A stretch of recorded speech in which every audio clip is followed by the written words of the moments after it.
प्राकारमध्ये सरसिजमुकुलोत्पासमाने विमाने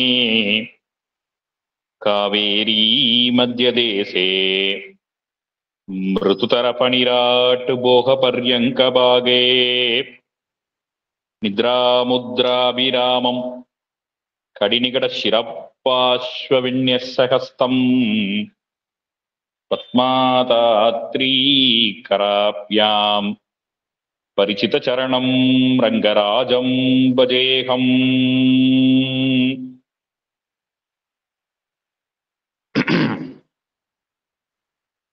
उल्लासपल्लवितपालितसप्तलोकी निर्वाहघोरकितनेमकटाक्षलीला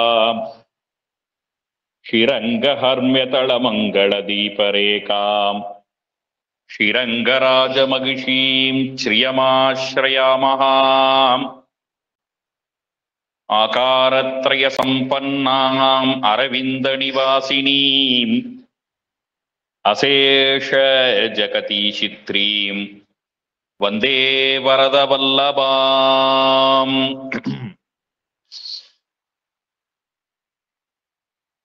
नीलातुङ्गस्तनगिरितटी सुब्धमुद्बोध्य कृष्णं पारार्त्यं श्वं श्रुतिः सदशिरसिद्धमध्यापयन्ती चोचिष्टायां सृजनिगलितं यापलात् कृत्य भुङ्क्ते गोदा तस्यै नम इदमिदं भूय एवास्तु भूयः।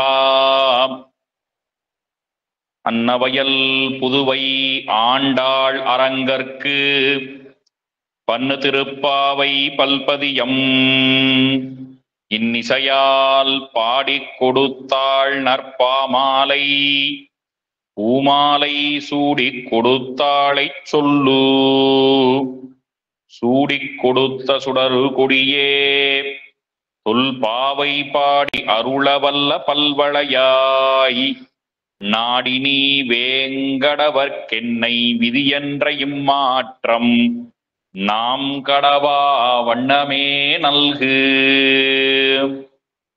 அஞ்சு குடிக்கொரு சந்ததியாய் ஆழ்வார்கள் தம் செயலை விஞ்சு நிற்கும் தன்மையளாய் பிஞ்சாய் பழுத்தாளை ஆண்டாளை பத்தியுடன் நாளும் வழுத்தாய் மனமே மகிழ்ந்து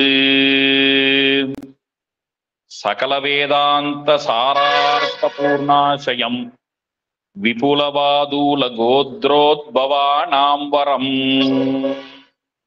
ருச்சிர ஜாமாத்ரு யோகீந்திர பதாஸ்ரயம் வரதநாராயணம் மத்குரும் சம்ஸ்ரயே.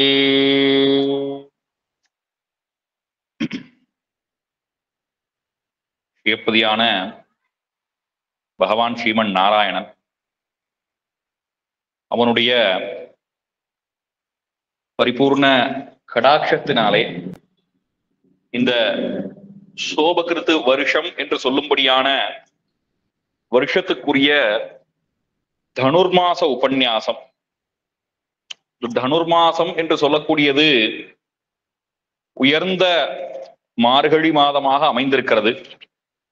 இந்த மார்கழி மாதத்துக்குரியதான இந்த திருப்பாவை உபன்யாசமானது திருமலை திருப்பதி தேவஸ்தானத்தாருடைய ஆழ்வார் திவ்ய பிரபந்த செயல் திட்டம் என்கின்ற அந்த செயல் திட்டத்தினுடைய சார்பாக இந்த வெங்கடாசலபுரம் என்கின்ற கிராமத்திலே ஆண்டாளுடைய அனுகிரக விசேஷத்தினாலே தொடர்ந்து நடைபெற்று வரும்படியாக நமக்கு ஒரு வாய்ப்பு கிடைத்திருக்கிறது. இதை இங்கிருப்பவர்கள் கேட்பது போக பல பல இடங்களிலே இருக்கக்கூடிய அன்பர்கள் கேட்டு பயனுற வேண்டும் என்கின்ற ஒரு உயர்ந்த நோக்கிலே இதை யாவரும் செவிசாய்க்கும்படியாக யாவரும் செவி மடுக்கும்படியாக இணைய வழியிலாக எந்தை ராமானுஜ முனி கைங்கரிய சபையினர் இந்த மார்கழி மாதம் முழுவதுமாக அதை பல்வேறு இடங்களில் இருப்பவர்கள்லாம் அனுபவிக்கும்படியாக அதை ஒளிபரப்பு செய்திருக்கிறார்கள். இணைய வழியிலே அதை கேட்கும்படியாக செய்திருக்கிறார்கள். அது மட்டுமல்லாமல் அவர்களுடைய வலைத்தளத்திலேயும் அதை அவர்கள் ஏற்றி இருக்கின்றார்கள். இனி வருங்காலத்திலே பின்னானார் வணங்கும் சோதி என்பதாக எதிர்காலத்திலே கேட்க வேண்டும் என்று விரும்புபவர்களும் கூட அந்த தொடர்பிலே சென்று கேட்கும்படியாக அவர்கள் செய்திருக்கிறார்கள். இப்படியெல்லாம் இந்த மார்கழி மாதத்தினுடைய அனுபவத்தை நமக்கு ஆண்டாள் அனுகிரகித்திருக்கின்றார். அவளுடைய இந்த திருப்பாவை என்று சொல்லக்கூடியது கோதை ஆண்டாள் நமக்கு காட்டும்படியான பாதை. அவள் என்ன பாதையை காட்டி இருக்கின்றாள்? அவள் காட்டிய பாதை திருப்பாவை. அந்த பாதையின் வழியாக பயணம் செய்து நாம் யாரை அடையப் போகின்றோம் என்பதை அவள் முதல் பாசுரத்திலேயே நமக்கு தெளிவுபடுத்தி காட்டுகின்றாள். நாம் ஆரை அடையப் போகின்றோம்? மார்கழி திங்கள் மதி நிறைந்த நன்னாள் என்று சொல்லும்படியான இந்த நாளிலே இந்த பெண்கள் எல்லாம் தொடங்கக்கூடிய இந்த நோன்பானது யாரை நோக்கி நோக்கப்படுகின்றது? கூர்வேல் கொடுந்தொழிலன் நந்தகோபன் குமரன் ஏராந்த கண்ணி அசோதை இளஞ்சிங்கம் கார்மேனி செங்கன் கதுமதியம் போல்முகத்தான் நாராயணன். அந்த நாராயணன் ஆகிற பகவான் தான் கண்ணனாக அவதரித்திருக்கின்றான். அந்த கண்ணனுடைய திருவடிகளை பற்ற வேண்டும் என்பதைத்தான் உயர்ந்த நீராட்டம் என்பதாக ஆண்டாள் காட்டுகின்றாள். அப்படிப்பட்ட அந்த நீராட்டம், அந்த மார்கழி நோன்பு அவன் பொருட்டு மேற்கொள்ளப்படுகின்றது. அவனை அனுபவிப்பது என்பதுதான் அந்த நீராட்டத்தினுடைய நோக்கம். நீராட்டமாவது கிருஷ்ண சம்ஸ்லேஷம் என்கின்றார் சுவாமி பெரியவாச்சான் பிள்ளை. கிருஷ்ண சம்ஸ்லேஷம் என்று சொன்னால் கண்ணனும் பெருமானோடே கூடுவது, கண்ணனோடே கலப்பது என்பது அதற்கு பொருள். அப்படி அந்த கண்ணனோடே கலக்க வேண்டும் என்கின்ற உயர்ந்த நோக்கத்தோடே அவள் அந்த நோன்பை தொடங்கினாள். அப்படி தொடங்கப்பட்ட அந்த நோன்புக்குரிய நாளும் பொழுதுமாக உயர்ந்த மார்கழி திங்கள் மதி நிறைந்த நன்னாள் என்பது அமைந்தது என்பதை முதல் பாசுரத்திலே தெரிவித்தாள். அப்படி தெரிவித்த ஆண்டாள் அதற்கு அடுத்தபடியான பாசுரத்திலே இந்த நோன்பிற்கு இன்னென்னவற்றை செய்ய வேண்டும், இன்னென்னவற்றை செய்யல் ஆகாது என்று அதற்கான விதி நிஷேதங்களை வரையறுத்து கொடுக்கின்றாள். என்னவெல்லாம் செய்யலாம்? நாம் பைய துயின்ற பரமன் அடி பாட வேண்டும். அதற்கு மேலாக ஐயமும் பிச்சையும் ஆந்தனையும் கைகாட்ட வேண்டும். உய்யும் ஆறு எண்ணி நாம் உகக்க வேண்டும். இதெல்லாம் நாம் செய்ய வேண்டும். எதை செய்யக்கூடாது? முதல் விஷயம் சொல்றான், செய்யாதன செய்யோம் என்று உறுதியாக சொல்லுகின்றாள். எதையெல்லாம் பெரியவர்கள் வழக்கிலே கொள்ளவில்லையோ, எதையெல்லாம் பெரியவர்கள் தள்ளினார்களோ அவற்றை நாங்கள் கொள்ளோம் என்று அவள் அதை உறுதிப்படுத்துகின்றாள். அதுக்கு பிறகு நோன்புக்கு உரியபடிக்கு நல்ல விரதானுஷ்டானமாக பகவான் தனக்கு எல்லாம் தர வேண்டும் என்கின்ற காரணத்தினாலே பகவான் அவனாக தரும் வரையிலுமாக நாமாக முயன்று நெய்யுண்ணோம் பாலுண்ணோம் நாட்காலே நீராடி மையிட்டு எழுதோம் மலரிட்டு நாம் முடியோம் என்று இவ்வளவும் மாட்டோம் கூடாது என்று அவற்றையெல்லாம் நமக்கு எடுத்துரைத்தாள்.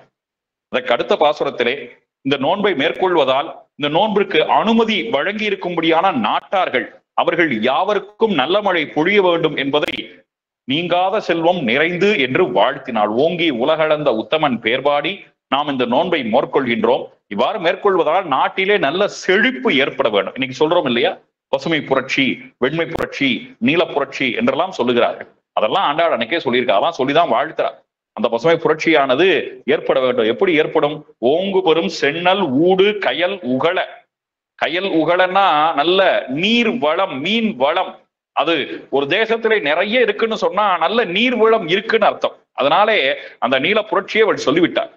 அதே போல அங்கே நல்ல பசுமை நிறைந்திருக்கும்படியாக வாழ்த்துகின்றார். நல்ல நெல் விளைய வேண்டும் என்று வாழ்த்துகின்றார். சொல்றார் இல்லையா, நெற்பல பொலிக பொன் பல சிறக்க என்று வாழ்த்துவார்கள் பழைய இலக்கியங்களே. வாழி ஆதன் வாழி அவினி என்று அந்த அரசர்களை வாழ்த்துகின்ற பொழுதெல்லாம் சொல்லி நெற்பல பொலிக பொன் பல சிறக்க என்று வாழ்த்துகிறார்களே, அதே கிரமத்திலே ஆண்டாள் வாழ்த்துகிறார்.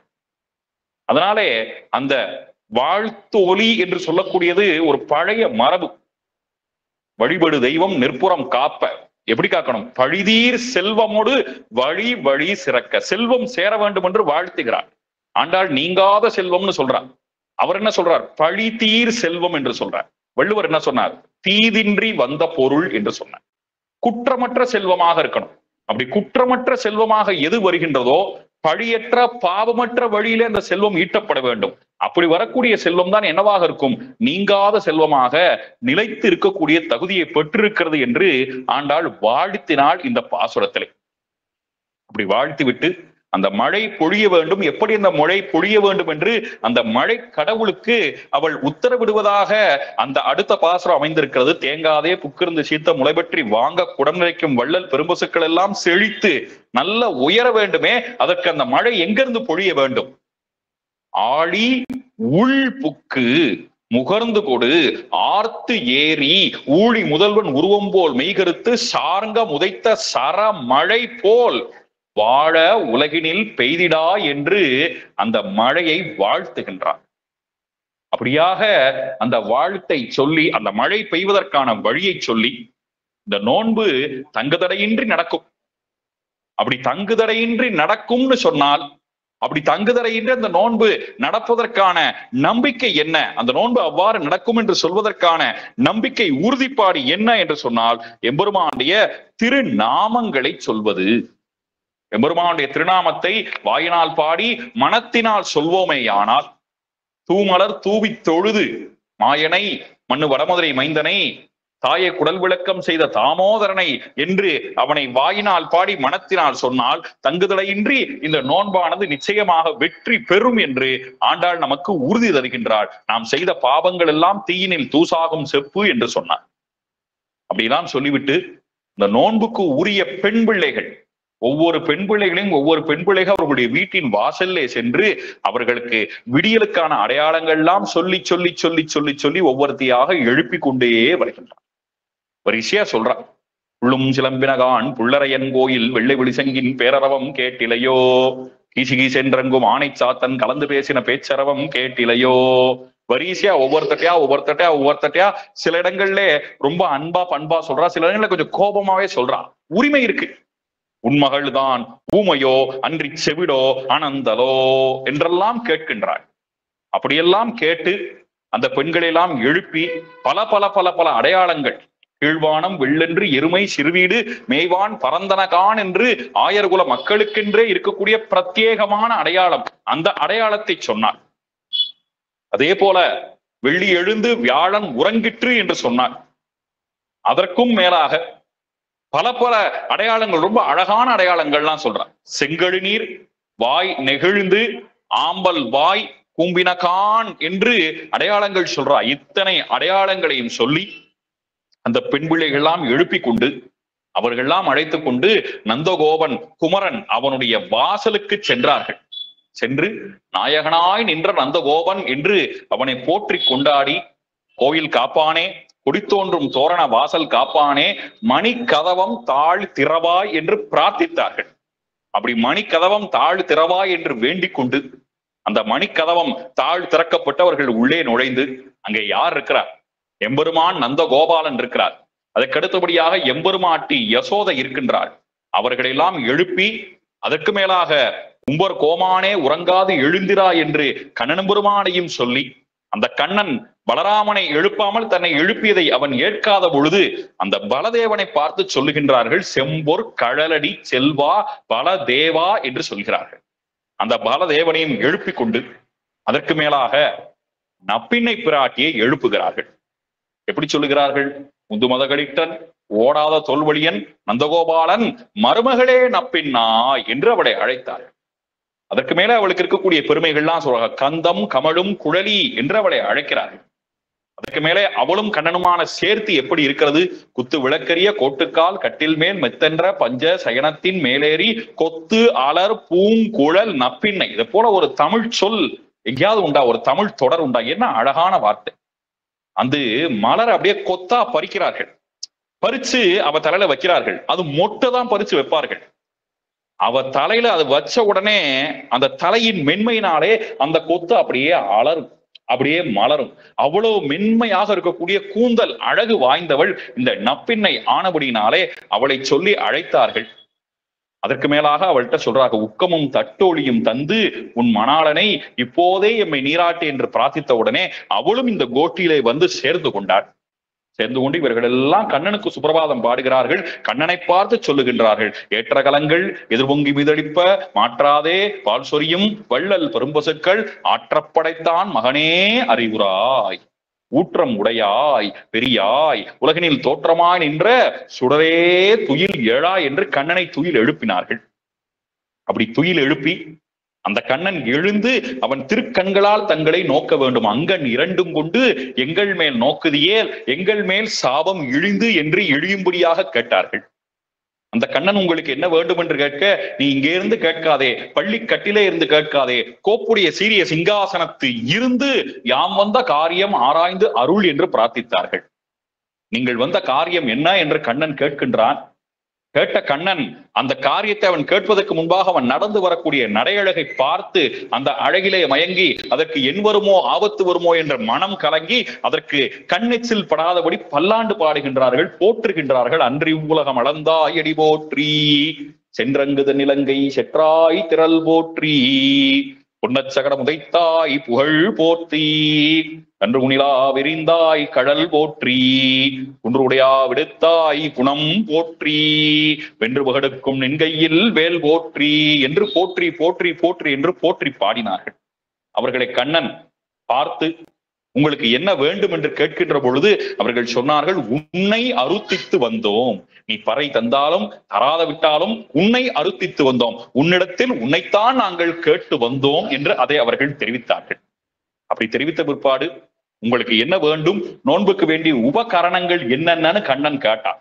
அப்படி நோன்புக்கு வேண்டிய உபகரணங்கள் என்னென்ன, பாலன்ன வண்ணத்து உன் பாஞ்சசன்யமே போல்வன சங்கங்கள் பொய்ப்பாருடைய சால பெரும்பறையே பல்லாண்டு இசைப்பாரே கோல விளக்கே கொடியே விதானமே, இவ்வளவு யார் தர வேண்டும், ஆளின் இலையாய் அருள் என்று பெற்றுக்கொண்டார்கள். அதையெல்லாம் கண்ணன் வழங்கினார்.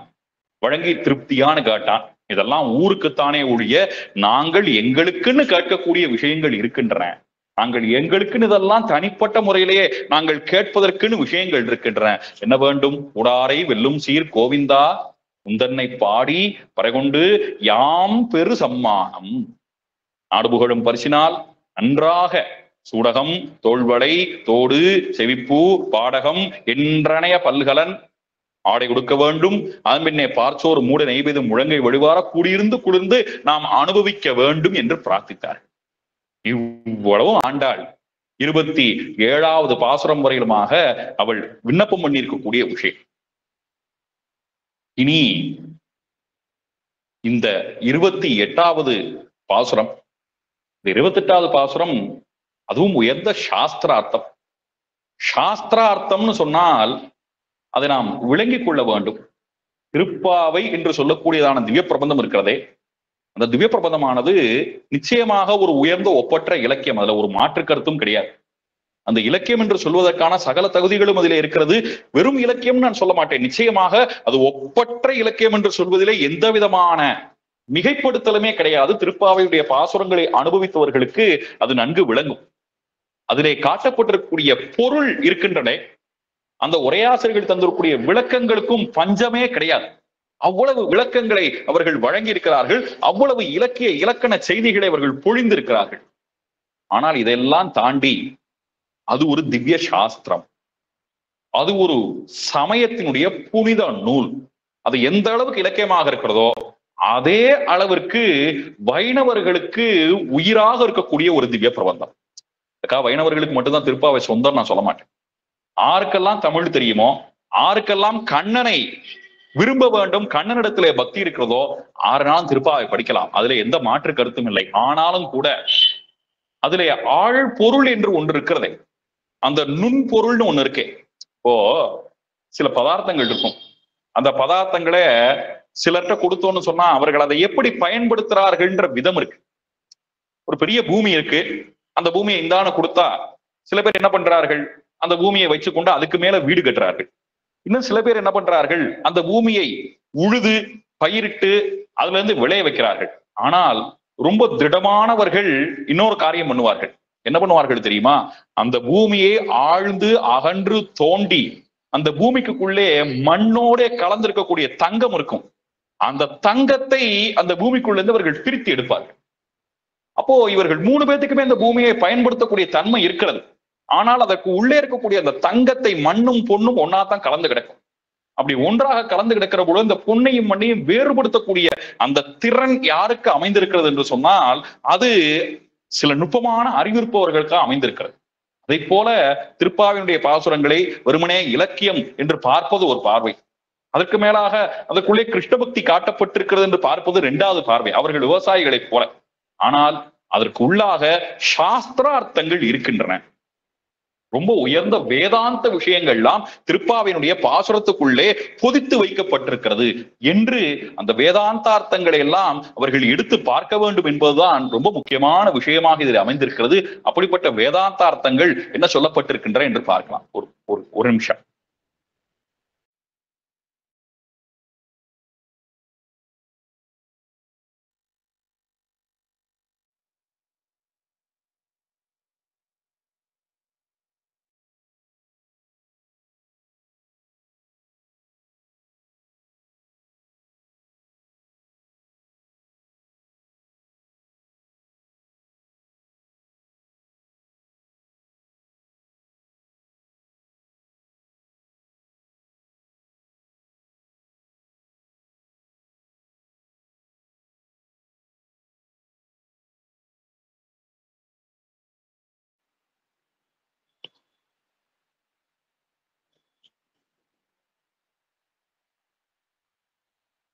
நேற்றைய தினம் குடாரை வெல்லும் சீர் கோவிந்தா என்று சொல்லும்படியான ஒரு பாசுரத்தை நாம் அனுபவித்தோம்.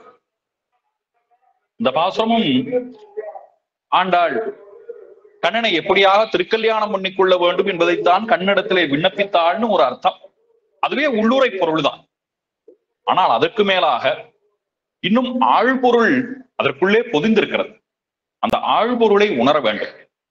அதற்கு இதுக்கு முன்னாடி இருக்கக்கூடிய பாசுரத்தையும் இந்த பாசுரத்தையுமாக சேர்த்து பார்க்கணும். அந்த ரெண்டு பாசுரம் திருப்பாவையில சில பாசுரங்கள் அப்படி ரெட்டரெட்டையா இருக்கும், பார்க்கறதுக்கு ஒத்த பாட்டமா இருக்கும். ஆனா பாசுரங்கள் ரெட்டரெட்டையா இருக்கும். கறவைகள் பின் சென்று பாசுரத்தினுடைய அர்த்தத்தை பார்ப்பதற்கு முன்பாக இந்த மாலைய மணிவண்ணா கூடார வெல்லும் சீர் கோவிந்தா இந்த ரெண்டு பாட்டையுமாக அப்படி சேர்த்து வச்சு பார்க்கணும். அப்படி பார்த்தாதான் அதுக்குள்ளே காட்டப்பட்டுக்கூடிய வேதாந்தார்த்தம் நமக்கு விளங்கும். கற்றுக்கறவை கணங்கள் பலகறந்து அதே போல கனைத்திளங்கற்றுமை பாசுரத்தை சேர்த்து வைத்து பார்க்கிறோம். இந்த மாதிரி சில பாசுரங்களை சேர்த்து வைத்து பார்த்தால்தான் அதற்குள்ளே இருக்கக்கூடிய வேதாந்தார்த்தம் விளங்கும். அதே போல இந்த மாலை மணிவண்ணால சாஸ்திர தாத்பரியம் ஒன்று காட்டப்படுகிறது. என்ன சாஸ்திர தாத்பரியம் காட்டப்படுகிறது? அதிலே ஒரு முமுட்சுவுடைய யாத்திரை காட்டப்படுகிறது. விசித்திரமான வார்த்தையா இருக்கு முமுட்சு. அது இதுன்னு சொன்னா ஏதோ மூச்சு தெரியும். மூச்சுன்னா அதுக்கு என்ன அர்த்தம்லாம் கேட்கறது நிறைய பிள்ளை கேட்டிருக்கிறார்கள். இந்த காலத்தை முமுட்சுன்னு சொன்னா விசித்திரமா இருக்கே, என்ன பாஷைன்னு கேட்பார்கள். அப்படி இல்லை, ஒருவன் மோட்சத்தை அடைய வேண்டும் என்று ஆசைப்படுகின்றானோ, மோட்சத்திலே யாருக்கு இச்சை விருப்பம் இருக்கிறதோ அவனுக்கு முமுட்சு என்று சம்ஸ்கிருத பாஷையிலே பெயர். விடுதலை வேட்கையாளர் என்று வேணா தமிழகம் மொழிபெயர்த்துக் கொள்ளலாம். அதனால இந்த உலகியல் பற்றிலிருந்து அவர் விடுதலை அடைய வேண்டும் என்று அவர் வேட்கையோட இருக்கின்றார், விருப்பத்தோட இருக்கின்றார். அவரை முமுட்சு என்று சம்ஸ்கிருதத்திலே அழைக்கிறார்கள். அந்த முமுட்சு இருக்கின்றானே, அவன் மோட்சத்திற்கு போகின்ற பொழுது அவன் போகக்கூடிய பயணம் எப்படி இருக்கிறது என்பதை ஆண்டாள் இந்த பாசுரத்திலே காட்டுகின்றாள். ஒரு முமுட்சு அவன் மோட்சத்துக்கு போகிறான், மோட்ச லோகத்துக்கு போகிறான்னா அவனை பகவான் ரொம்ப சிறப்பாக வரவேற்கிறார். காலங்கள் வலம்புரி கலந்தெங்கும் இசைத்தனர் ஆழ்வார் சொல்ற. வலம்புரினா சங்கு. அந்த பிரபன்ன அதிகாரியாக இருக்கக்கூடியவன் இத்தனை காலமாக இந்த உலகிலே இந்த மனித உடலோட ஏதோ ஒரு பெயரோட வாழ்ந்தவன். ஆனால் அவன் எப்பொழுது பகவானுக்கு தொண்டனானானோ, தாசனானானோ, அடியேன் ராமானுஜ தாசன் என்று சுவாமி ராமானுஜருடைய திருநாமத்தை சொன்னானோ, அவன் இனி பகவானுக்கு சொத்து. அவன் இங்கே இருந்து புறப்பட்டு வருகின்ற பொழுது முதல்ல பெருமாள் என்ன பண்றார்? மற்றவர்களெல்லாம் எப்படி அழைத்து கொண்டு போவார்கள் தெரிஞ்சுக்கணும். மற்றவர்கள் போகக்கூடிய மார்க்கத்துக்கு தூமாதி மார்க்கம்னு பேர்.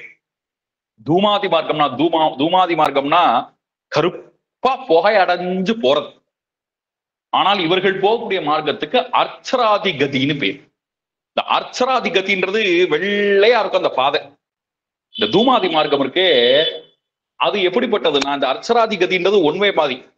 அதுல போக மட்டும்தான் முடியும், திரும்ப வர முடியாது. நேரா அது பரமபதத்தை கொண்டு போய் விட்டுரும், மோட்சத்துல கொண்டு போய் விட்டுரும். ஆனால் இந்த இடையில இருக்கக்கூடிய மார்க்கம் இருக்கு, அதுல ஒரு கஷ்டம் இருக்கு. ரொம்ப தூரம் போகும், போயிட்டு அந்த ஊருக்கு போயிட்டு பழையபடிக்கு அது ஒரு யூட்டன் போட்டு திரும்ப பழையபடிக்கு பூமியிலே வந்து விட்டுரும். அப்படியே இங்கிருந்து போகும், சொர்க்கம் வரைக்கும் போகும். புண்ணியம் பண்ணியிருந்தா சொர்க்கத்துக்கு போவார்கள். அதுக்கு முன்னாடி நரக்கம் அனுபவிப்பார்கள், நரக்கத்தை அனுபவிப்பார்கள், சொர்க்கத்துக்கு போவார்கள், பிரம்மலோகத்துக்கு போவார்கள், சிவலோகத்துக்கு போவார்கள். என்னென்ன தேவதைகளுடைய உலகம் உண்டோ எல்லா உலகத்துக்கும் போலாம். போயிட்டு போயிட்டு இந்த காதுல சில அர்த்தங்கள்லாம் அடிக்கடி சொல்றா, இந்த காதை தெண்டு இதுக்கு திறந்திருக்குன்னா இதுல வாங்கினா இதை விடுற மாதிரி தேவலோகத்துக்குள்ளே போனா திரும்ப பழையபடி இதுக்குள்ள வந்துருவார்கள். அவர்கள் தேவலோகத்துக்குள்ளே போவார்கள், புண்ணியத்தை அனுபவிப்பார்கள், திரும்ப பழையபடி இந்த பூமியில பிறந்துருவார்கள். அவர்கள் பிரம்மலோகத்துக்குள்ளே போவார்கள், எவ்வளவு புண்ணியம் இருக்கோ அவ்வளவு காலம் பிரம்மலோகத்துல இருப்பார்கள், திரும்ப பழையபடி வந்துருவார்கள். அவர்கள் ருத்ரனுடைய லோகமாக கைலாசம் போவார்கள், எவ்வளவு புண்ணியம் இருக்கோ அந்த உலகத்துல இருப்பார்கள், மீண்டும் வந்து விடுவார்கள். இந்த வெளிநாடுகளுக்கு எல்லாம் போனா இந்த 6 மாசம் தான் இருக்கலாம் அப்படின்னா ஒரு கணக்கு இருக்கு தெரியுமா? அந்த மாதிரி அங்க போக, அந்த ஊர்ல இருக்க, நல்லா சுத்தி பார்க்க, சுகமா அனுபவிக்க, பழையபடிக்கு நம்ம ஊருக்கு வந்துடணும். அதே போல மீண்டும் இந்த உலகத்திலே பிறந்து விடுவார்கள்.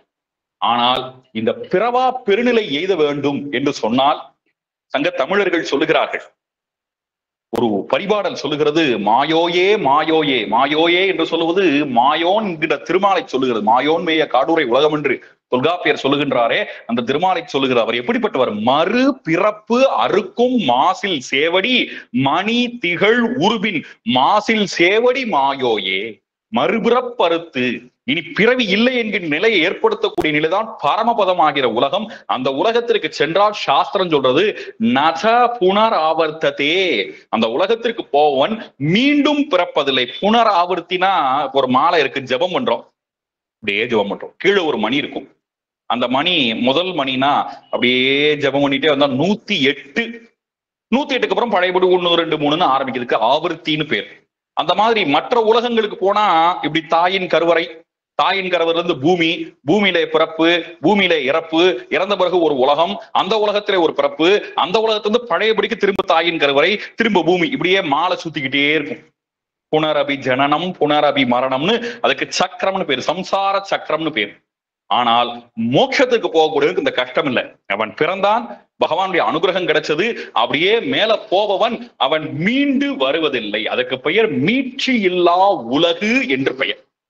அப்படி மீட்சி இல்லா உலகமாகிற மோட்சத்திற்கு ஒரு ஜீவன் வந்தா பகவான் அவனை எவ்வாறு அழைத்துக் கொள்கிறான்? அவன் புறப்பட்டான் உடனே அவன் என்ன பண்றான்? தேவதைகள்லாம் கூப்பிடுறான். அவர்கள்லாம் என்ன பண்ணுகின்றார்கள்? பெரிய பெரிய சங்கை எடுத்து முழங்குகின்றார்கள். ஒரு ஜீவன், ஒரு முமுட்சு பெருமாளை நோக்கி வருகின்றான்னு பெரிய பெரிய சங்கை எடுத்து முழங்குகின்றார்கள். பெரிய பெரிய பெரிய வாத்தியங்களுக்கு பேரி வாத்தியம்னு பேர்.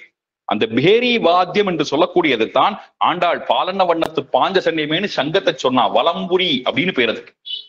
அதுக்கு மேல காலம்னு சொல்லக்கூடிய எக்காலம் மாதிரியான பெரிய வாத்தியம், அதுக்கு மேல பெரிய பேரி தாடனம் என்று சொல்லி பெரிய கருவி, இசைக்கருவி பறை இருக்கிறதே, அந்த பொய்ப்பாடுடைய சால பெரும் பறையை இசைத்து கொண்டு இவன் அப்படியே மேல போவான். அப்படி போகின்ற பொழுது மதிமுக மடந்தையர்கள் என்று சொல்லக்கூடியவர்கள்லாம் வந்து மங்கள வாழ்த்து சொல்லி இந்த ஜீவனை பரமபதத்திற்கு அழைத்து செல்வார்கள். அப்படி அழைத்து செல்கிறார்களே, அவர்கள்தான் பல்லாண்டு இசைப்பார். அவர்தான் கோல விளக்கு, கொடி, விதானம் எல்லாம் பகவான் கொடுக்கிறான்.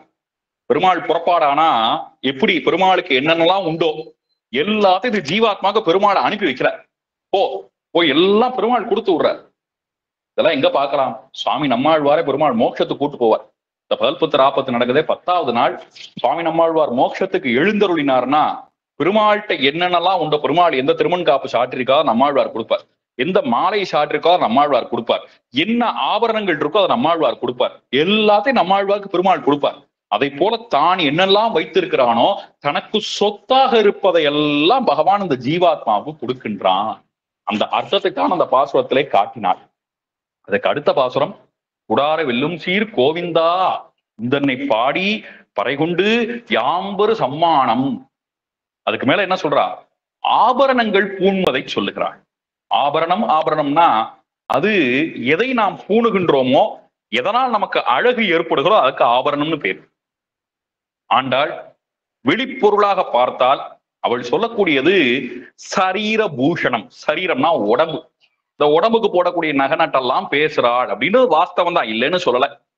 ஆனால் ஆண்டாள் சொல்லக்கூடிய தாத்பரியார்த்தம்னா அதுக்கு ஆத்ம பூஷணம்னு பேர். ஆத்ம பூஷணம்னா என்ன? அது ஆத்மாவுக்கு அணிவிக்கக்கூடிய ஆபரணங்கள். அது என்ன ஆத்மாவுக்கு அணிவிக்கக்கூடிய ஆபரணங்கள்? ஆத்மாவுக்கு ஒரு ஆச்சாரியனாகப்பட்டவன் 5 விதமான ஆபரணங்களை அணிவிக்கின்றான். சுடகம், தோள்வளை, தோடு, செவிப்பூ, பாடகம் என்று 5 விதமான ஆபரணங்களை ஒரு ஆச்சாரியன் சிஷ்யனுக்கு அணிவிக்கின்றான். அந்த ஆபரணத்துக்கு என்ன பேர்? அதுக்கு தான் பஞ்ச சம்ஸ்காரம்னு பேர். ஒரு ஆச்சாரியன் ஒரு சிஷ்யனுக்கு அவனுடைய தோள்களிலே அவன் பகவானுடைய சங்க சக்கர லாஞ்சனம் பண்ணி வைக்கிறான். அதுக்கு பிற்பாடு பகவானுடைய திருமண் காப்பை அவன் தரித்துக் கொள்கின்றான். அதுக்கு மேல அவனுக்கு ஒரு தாசிய நாமம். இந்த உலகத்துல அவனுக்கு என்னென்னவோ பேர் இருந்திருக்கா, ராமசாமி, குப்சாமி, கோன்சாமின்னு 1000 பேர் இருக்கலாம். ஆனால் இனிமேற்கொண்டு அவனுக்கு ஒரே ஒரு பெயர் ராமானுஜ தாசன் ஒரு பெயரை அவர் இட்டு விடுகின்றார். அதற்கு மேலாக அவன் பகவானுடைய உயர்ந்த விஷயங்கள்லாம் செவியிலே சொல்றார். அதான் சொல்றார், தோடே செவிப்பூவேன்னு 3 உயர்ந்த ரகசியங்களை அந்த ஜீவனுக்கு செவியிலே சொல்கின்றார். ஆச்சாரியன் உபதேசம் பண்றார். எல்லாவற்றுக்கும் மேலாக, இதற்கெல்லாம் மேலாக அவர் உயர்ந்த பகவத் ஆராதனம் பெருமாளுடைய திருவடிகளிலே சரண் புக வேண்டும் என்று அவனை சரணாகதி பண்ண வைத்து 5 விதமான சடங்குகளினாலே ஒரு ஜீவாத்மாவை அவர் தூய்மைப்படுத்துகின்றார். இதற்கு பஞ்ச சம்ஸ்காரம்னு பேரு. அந்த 5 சடங்குகளையும் தான் சூடகமே, தோள்வளையே, தோடே, செவிப்பூவே, பாடகமே, இன்றனைய பல்கலனும் யாம் அணிவோம் என்று ஆண்டாள் இந்த பாசுரத்திலே காட்டியிருக்கின்றாள் என்று பெரியவர்கள் காட்டியிருக்கின்றார்கள். அதற்கு மேலாக ஆடை உடுப்போம்.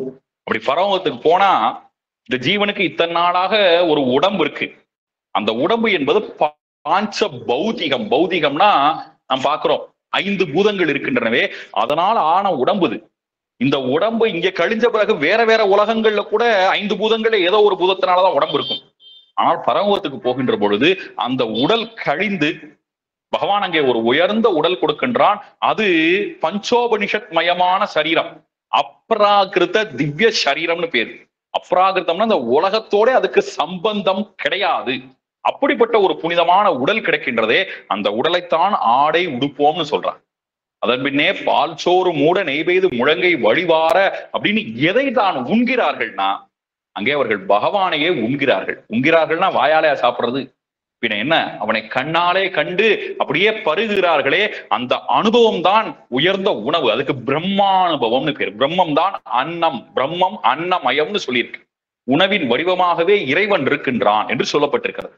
அதனாலே பரமபதத்திலே சென்று அந்த இறைவனை அவ்வாறு அனுபவிக்கிறார்களே, அந்த அனுபவத்தை தான் ஆண்டாள் இந்த பாசுரத்திலே காட்டியிருக்கிறாள். அப்படியாக கூடியிருந்து குளிர்ந்து அந்த பிரம்மமாகிற பகவானுடைய திருவடிகளிலே இந்த ஜீவன் தன்னை கொண்டு போய் சேர்க்கக்கூடிய உயர்ந்த சாஸ்திரார்த்தத்தை தான் இந்த 2 பாசுரங்களே ஆண்டாள் காட்டியிருக்கின்றாள் என்று பெரியவர்களுக்கு பொருள் உரைத்திருக்கின்றார்கள்.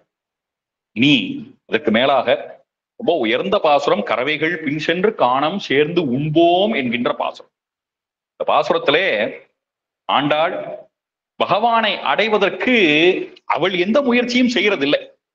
எந்த முயற்சியும் செய்யறதில்லை. ஆனா நாம செய்யக்கூடிய முயற்சினாலே அவனை நம்மாலே அடைய முடியாது. ஆனால் சாஸ்திரங்களே சில முயற்சிகள்லாம் பண்ண சொல்லியிருக்கே. அப்படின்னா அதெல்லாம் நாம ஏதோ மனம் போன போக்கிலே ஒண்ணுமே பண்ணாமல் நம்மகிட்ட சொல்லிட்டா, நாம பண்ணுன்னு சொன்னாலே எதையும் செய்ய மாட்டோம். எதுவுமே செய்யாதன்னு சொன்னா நம்முடைய மனம் எப்படி தெரியும்? அதனாலே சொல்லியிருக்கிறார்கள், கொண்டி பசுவுக்கு தடி கட்டுவாரை போல என்று சொல்லியிருக்கிறார்கள். குண்டி பசு இருக்குன்னு சொன்னா அதுக்கு ஒரு தடியை கட்டி வைத்தார்கள்னா தான் அது என்ன பண்ணும், அந்த இடத்துக்குள்ளே அடங்கி நிற்கும். அதே போல சாஸ்திரங்கள் இதை பண்ணு அதை பண்ணுன்னு சொல்லியிருக்கே ஒழிய மற்றபடி நாம் செய்யறதெல்லாம் வச்சுக்கொண்டு பகவானை நம்மால அடையவே முடியாது. முடியவே முடியாதானா? முடியும். எப்ப முடியும்? அவன் பார்த்து கிருபை செய்ய வேண்டும். அவனுடைய கிருபையினாலே பேற்றுக்கு உபாயம் அவன் தன் பேர் அருளே. அவன் மட்டும்தான் நமக்கு அருள் செய்வானே ஒழிய நம்முடைய முயற்சியினாலே அவனை அடைவது நடக்கவே நடக்காது. இல்ல நான் முயற்சி பண்ணி பாக்குறேன். சாஸ்திரங்களே கர்ம யோகம்னு சொல்லியிருக்கு, சாஸ்திரங்களே ஞான யோகம்னு சொல்லியிருக்கு, சாஸ்திரங்களே பக்தி யோகம் சொல்லியிருக்கு. இதையெல்லாம் செஞ்சு நான் பெருமாளை போய் அடைகிறேன்னா பெருமாள் பாப்பார், இது நடக்கிற கதையான்னு. இல்ல நான் அடைந்தே தீருவேன் அப்படின்னு சொல்லி அடைவதற்கான முயற்சிகள்லாம் செய்யற போது ஒருத்தர் சொல்றா, இதெல்லாம் வேண்டாம், பேசாமல் பெருமாள் திருவடிகளை சரணாகதி பண்ணிரு. அப்பா, என்னாலே எந்த முயற்சியும் செய்து உன்னை பிடிக்க முடியலை, நீ பார்த்து எனக்கு அருள் செய்ய வேண்டும் என்று அவன்கிட்ட சரணாகதி பண்ணியாச்சு. அப்புறம் பண்ண பிறகு நம்ம மனசு இருக்கிறது ரொம்ப மோசமானது. என்னைக்குமே ஒரு விஷயத்துல தீர்மானம் பண்ணிட்டா அந்த விஷயத்தை விட்டு வெளியேறக்கூடாது. ஆனா அப்படியே நம்ம மனசு இருக்கு. உடனே என்ன பண்ணும், நாம பேசாம இந்த சரணாகதி பண்ணாம கர்மயோகம் பண்ணியிருந்தா நல்லா இருந்திருக்கும், கொஞ்சம் செஞ்சுதான் பார்ப்போமே, இல்ல ஞான யோகம் பண்ணி தான் நம்ம உட்பட்டு இருக்கலாமோ, அதை வேணா செய்வோமா அப்படின்னு மனசு அலை பாய்கிறது. அப்படி பகவான்கிட்ட சரணாகதி பண்ணிட்டு நான் கர்மயோகமோ ஞான யோகமோ பக்தி யோகமோ செய்தால் அதுக்கு ஒரு கதை சொல்றது. இந்திரஜித் இருக்கிறானே, அவன் அனுமனை பிரம்மாஸ்திரத்துல கட்டி போட்டான். பிரம்மாஸ்திரத்தை கட்டி போட்டான்னா அனுமன் பிரம்மாஸ்திரத்துக்கு கட்டுப்பட்டான். அனுமன் நினைச்சா பிரம்மாஸ்திரத்தை அறுக்க முடியும். அனுமன் பார்த்தான், சரி நமக்கு இப்ப ராவணனை நேரா போய் சந்திக்கணும். இந்த இந்திரஜித்து பயல் நம்மளை கட்டி எங்க கொண்டு போவான், நேரா ராவணன்ட்ட தான் விசாரணைக்கு போவான். நாம ராவணனை பாக்குறதா நமக்கு இலக்கு. அவனை பார்த்து 4 வார்த்தை நல்ல விதமா சொல்லி திருத்த பார்ப்போம், இல்ல அவனுக்கு வேற ஏதாவது எச்சரிக்கை விடுவோம்னு சொல்லி அனுமன் நினைச்சிருக்கான். அதனால இந்திரஜித்து கட்டின உடனே சரி பரவாயில்ல, இந்த பிரம்மாஸ்திரத்தை அறுத்துற வேண்டாம், நாம போய் ராவணனை பாக்குறதுக்கு ஒரு வாய்ப்புன்னு நினைச்சான். இன்னொரு காரணம் ஆயிருந்தாலும் பிரம்மா ரொம்ப பெரியவர், எல்லா உலகத்தையும் படைச்சிருக்காரு. பட்டு நாம அறுத்துட்டோம்னா பிரம்மா மேல மரியாதையே இல்லாம போயிடும். அதனால பிரம்மா மேல கொஞ்ச நாளைக்கு மரியாதை ஜனங்களுக்கு இருக்கட்டும். ஏன்னா ஏற்கனவே ஒரு கோயில் உடம்புலாம் ஒண்ணும் கிடையாது. அதனால அவர் மேல மரியாதையாவது நாட்டுல இருக்கு, அந்த மரியாதை ஏன் கெடுப்பானேன்னு சொல்லி கட்டுப்பட்டு கொண்டு நேரா போய் நின்னான் ராவண சபையில. அப்படி இந்த அனுமானை அழைத்து கொண்டு போற பொழுது இந்த இந்திரஜித்து பயல் நினைச்சான், இது ரொம்ப மோசமான குரங்கா இருக்கு, ரொம்ப மோசமான வானரமா இருக்கு, ஒருவேளை இந்த பிரம்மாஸ்திரத்தை இந்த குரங்க அறுத்துருச்சுன்னு சொன்னா ரொம்ப கஷ்டம். இந்த பிரம்மாஸ்திரத்தை இந்த வானரம் அறுத்தது என்று சொன்னால் அது நாளைக்கு சிக்கலாக அமைந்து விடும். ஆனபடினாலே இந்த பிரம்மாஸ்திரத்தை இந்த வானரம் அறுக்காதபடிக்கு நாம் ஒரு காரியம் பண்ணுவோம் என்று அவன் நினைத்து இந்த பிரம்மாஸ்திரத்துக்கு மேல ஒரு சணல் கயிறை கொண்டு வந்து காட்டினான். பிரம்மாஸ்திரம் பார்த்தது, ஏய் முட்டாளே, உங்க அப்பனுக்கு தான் 10 தலை இருந்து அதை ஒண்ணு கூட மூளை இல்லாம போச்சு, உனக்காவது ஒரு தலை இருக்கு உருப்படியா மூளை இருக்குன்னு நினைச்சேன், உனக்கு அது கிடையாது. நான் எப்பேற்பட்ட பிரம்மாஸ்திரண்டா, என்னை யாராவது நெருங்க முடியுமா? அப்படிப்பட்ட என் மேல நம்பிக்கை இல்லாமல் அற்பம் இந்த கயத்தை போய் நம்புறியடா, இந்த சணல் கயத்தை போய் நம்புறியடான்னு அந்த பிரம்மாஸ்திரத்துக்கு ரொம்ப ரோஷம் வந்து உடனே இந்த பிரம்மாஸ்திரம் அனுமனை கட்டுவதிலிருந்து விலகி கொண்டது. அனுமன் சணல் கை, பிரம்மாஸ்திரத்தை அனுமனால அறுக்க முடியும், சணல் கயத்தை அறுக்க முடியாது அப்படின்னா என்ன அர்த்தம்? இந்திரஜித்து கட்டி அனுமன் அடங்கி இருக்கலன்னு அர்த்தம். அவரா பார்த்து அடங்கி நின்னா உண்டே ஒழிய நாம் என்னவோ அவரை கட்டுறோம்னு அவன் நினைப்பதெல்லாம் வெறுமனே ஆணவத்தாலே நடப்பது. அப்போ அந்த பிரம்மாஸ்திரம் என்கின்ற உயர்ந்த அஸ்திரத்துக்கு முன்பு சணல் கயிறு மாதிரி பகவான்கிட்ட சரணாகதி பண்ணின பிற்பாடு பகவானை தவிர்த்து வேறொன்றை பற்றுவது என்று நாம் பண்ணினோமானால் அந்த சணல் கண்ட பிரம்மாஸ்திரம் போலே அது பயனில்லாமல் போகும், நாம் செய்த சரணாகதி வீணாக போகும். அதனாலே பகவானுடைய திருவடிகளையே உறுதியாக பற்ற வேண்டும். சரணாகதி அன்றி மற்றொரு சாதனம் அரண் ஆகா. அஞ்சனதன் சேயை முரணழிய கட்டியதோர் கயிறு கொண்டு ஆர்ப்பதன் முன் விட்ட படை போல் விடும் என்று இதை பாடலாக பாடி வைத்திருக்கிறார் அருளாள பெருமாள் எம்பெருமானார் என்று சொல்லும்படியான ஒரு சுவாமி. அதான் ஏன் சொல்றேன்னு கேட்டால், இந்த பகவானையே நாங்கள் பற்றி இருக்கிறோம், பகவானை தவிர்த்து எங்கள்கிட்ட கர்மயோகம் இல்லை, ஞான யோகம் இல்லை, பக்தி யோகம் இல்லை, ஒண்ணும் இல்லைன்னு ஆண்டாள் இதுக்கு பெயர் உபாயாந்தர சூன்யத்தைன்னு பேர். சூன்யம்னா என் கையில ஒண்ணும் இல்லை. 2 கையை வச்சு பகவான் நான் போய் சேவிக்கிறோமே அதுக்கு என்ன அர்த்தம்? 2 கையை வச்சா ஒருத்தரை மதிக்கிறோம்னு தெரிஞ்சா அப்படி 2 கையை கூப்பணும், அதான் மதிக்கிறது கிடையாது. ஒருத்தர் நான் மதிக்கிறோம், வேற வழியில தலையெழுத்து கையெடுத்து கும்பிடணும், இவரை நமக்கு பிடிக்காத ஆனா கையெடுத்து கும்பிடணும்னா அதுக்கு ஒரு வழி இருக்கு, அது சில பேர் செய்வார்கள், சொல்லித்தரேன். இடையில ஏதாவது பண்ணிக்கணும், இந்த மாதிரி ஒரு துணி ஒண்ணு கையில வச்சுக்கணும், இல்ல இந்த கர்ச்சீஃப் எல்லாம் வச்சிருக்கோமே இப்படி நடுவுல கையில குறுக்க வச்சு கும்பிட்டா அது அவருக்கு போய் சேராது, அந்த வணக்கம் போய் சேராது, அது அவமரியாதை செய்யறதாக அர்த்தம், அதெல்லாம் ரகசியம். அதனால யாரும் பிடிக்காதவர்கள் இருந்தா உடனே கர்ச்சீஃப் வச்சு கையெடுத்து கும்பிடுறது, அந்த மாதிரி ஒரு பழக்கத்துக்காக சொல்றேன். அதனாலே பகவான் முன்பாக போய் என் கையில நடுவுல ஒண்ணும் இல்லப்பா, நான் வெறுங்கையோட இருக்கேன் பாத்துக்கோ, இதுதான் என்னுடைய நிலைமை, நான் கர்மயோகம் பண்ணல, ஞான யோகம் பண்ணல, பக்தி யோகம் பண்ணல, எதுவும் பண்ண கிடையாது. இதுக்கு பெயர் தமிழிலே கை முதல் இன்மைன்னு பேர். நம்ம ஏதாவது ஒரு வியாபாரம் பண்ணோம்னா ஒண்ணு என்ன பண்றோம், ஏதாவது ஒரு முதல் கொஞ்சமா நம்ம போடுறோம், ஒரு பணம் போடுறோம், அந்த முதல் ஒண்ணு இருக்குன்றதுனாலதான் நமக்கு அந்த வியாபாரத்துல நமக்கு ஒரு நெருக்கம் இருக்கு. வியாபாரத்துக்கு நமக்கு சம்மந்தமே இல்லாம கூட போயிடும், வியாபாரத்தை யாரோ எடுத்து நடத்துவான், ஆனா ஒரு நாள் வந்து நிற்போம், டேய் நான் போட்ட முதல்ரா அப்படின்னு கேட்போம். அந்த மாதிரி எனக்கு அதுக்கு சம்பந்தம் எதனாலே ஏற்படுகிறது? நாம் போடக்கூடிய ஏதோ ஒரு முதலானது அதற்குள்ளே இருக்கிறது. அதை போல பகவானை அடைவதற்கு நான் ஏதோ சில முயற்சிகளை செய்கிறேனே, அதற்குத்தான் கை முதல்னு பேர். அப்படி அந்த கை முதலாக நான் சில விஷயங்களை என் கைவசமாக நான் வைத்திருக்கிறேன். அது என்னது? இதுக்கு சம்ஸ்கிருதத்திலே என்ன பெயர் வைத்திருக்கிறார்கள்? அதற்கு பெயர் கிஞ்சித்து என்று பெயர். கிஞ்சித்னா கொஞ்சமா. பகவான் நாம் என்ன சொல்லுவோம்? ஆகிஞ்சன்யம். அகிஞ்சத்து, என் கையில ஒண்ணுமே போய் காட்டணும். இப்படி கையை விரிச்சு காட்டி இப்படி கையெடுத்து வணங்கணும். என் கையில ஒண்ணும் இல்லப்பா, உன்னை மட்டும்தான் நான் நம்பி இருக்கிறேன். என்னாலே ஆவது இனி ஒன்றும் இல்லை. என்னால் ஆவது இனி ஏதுமில்லை. இனி தெய்வமே உன்னால் என்று உணர பெற்றேன் என்று அவனாலேதான் யாவும் என்று அறியக்கூடிய அறிவு இருக்கிறதே, அறியக்கூடிய உணர்வு இருக்கிறதே, அந்த உணர்வு ரொம்ப முக்கியம். அப்போ பகவான்கிட்ட போய் அகிஞ்சனகா, என் கையில ஒண்ணுமே இல்லை. அதற்கு மேல ஒண்ணு சொல்லும், அனன்ய கதி. உன்னை தவிர்த்து நான் இன்னொருத்தரை புகழாக பற்றவில்லை. உன்னை தவிர்த்து இன்னொருத்தருடைய திருவடியிலே நான் போய் விழ மாட்டேன். ஆழ்வார் சொல்றார், நின் சாயை அழிவு கண்டாய் என்று பாடுகின்றார்.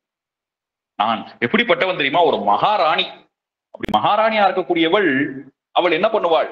ராஜாட்ட ஒரு காரியம் இல்லைன்னு சொல்லிட்டு யாராவது ஊர்ல இருக்கக்கூடியவர்கள்ட்ட போய் தனக்கு உதவி வேணும்னு சொன்னா அது மகாராணிக்கு அவமானம் இல்ல, ராஜாவுக்கு அவமானம்.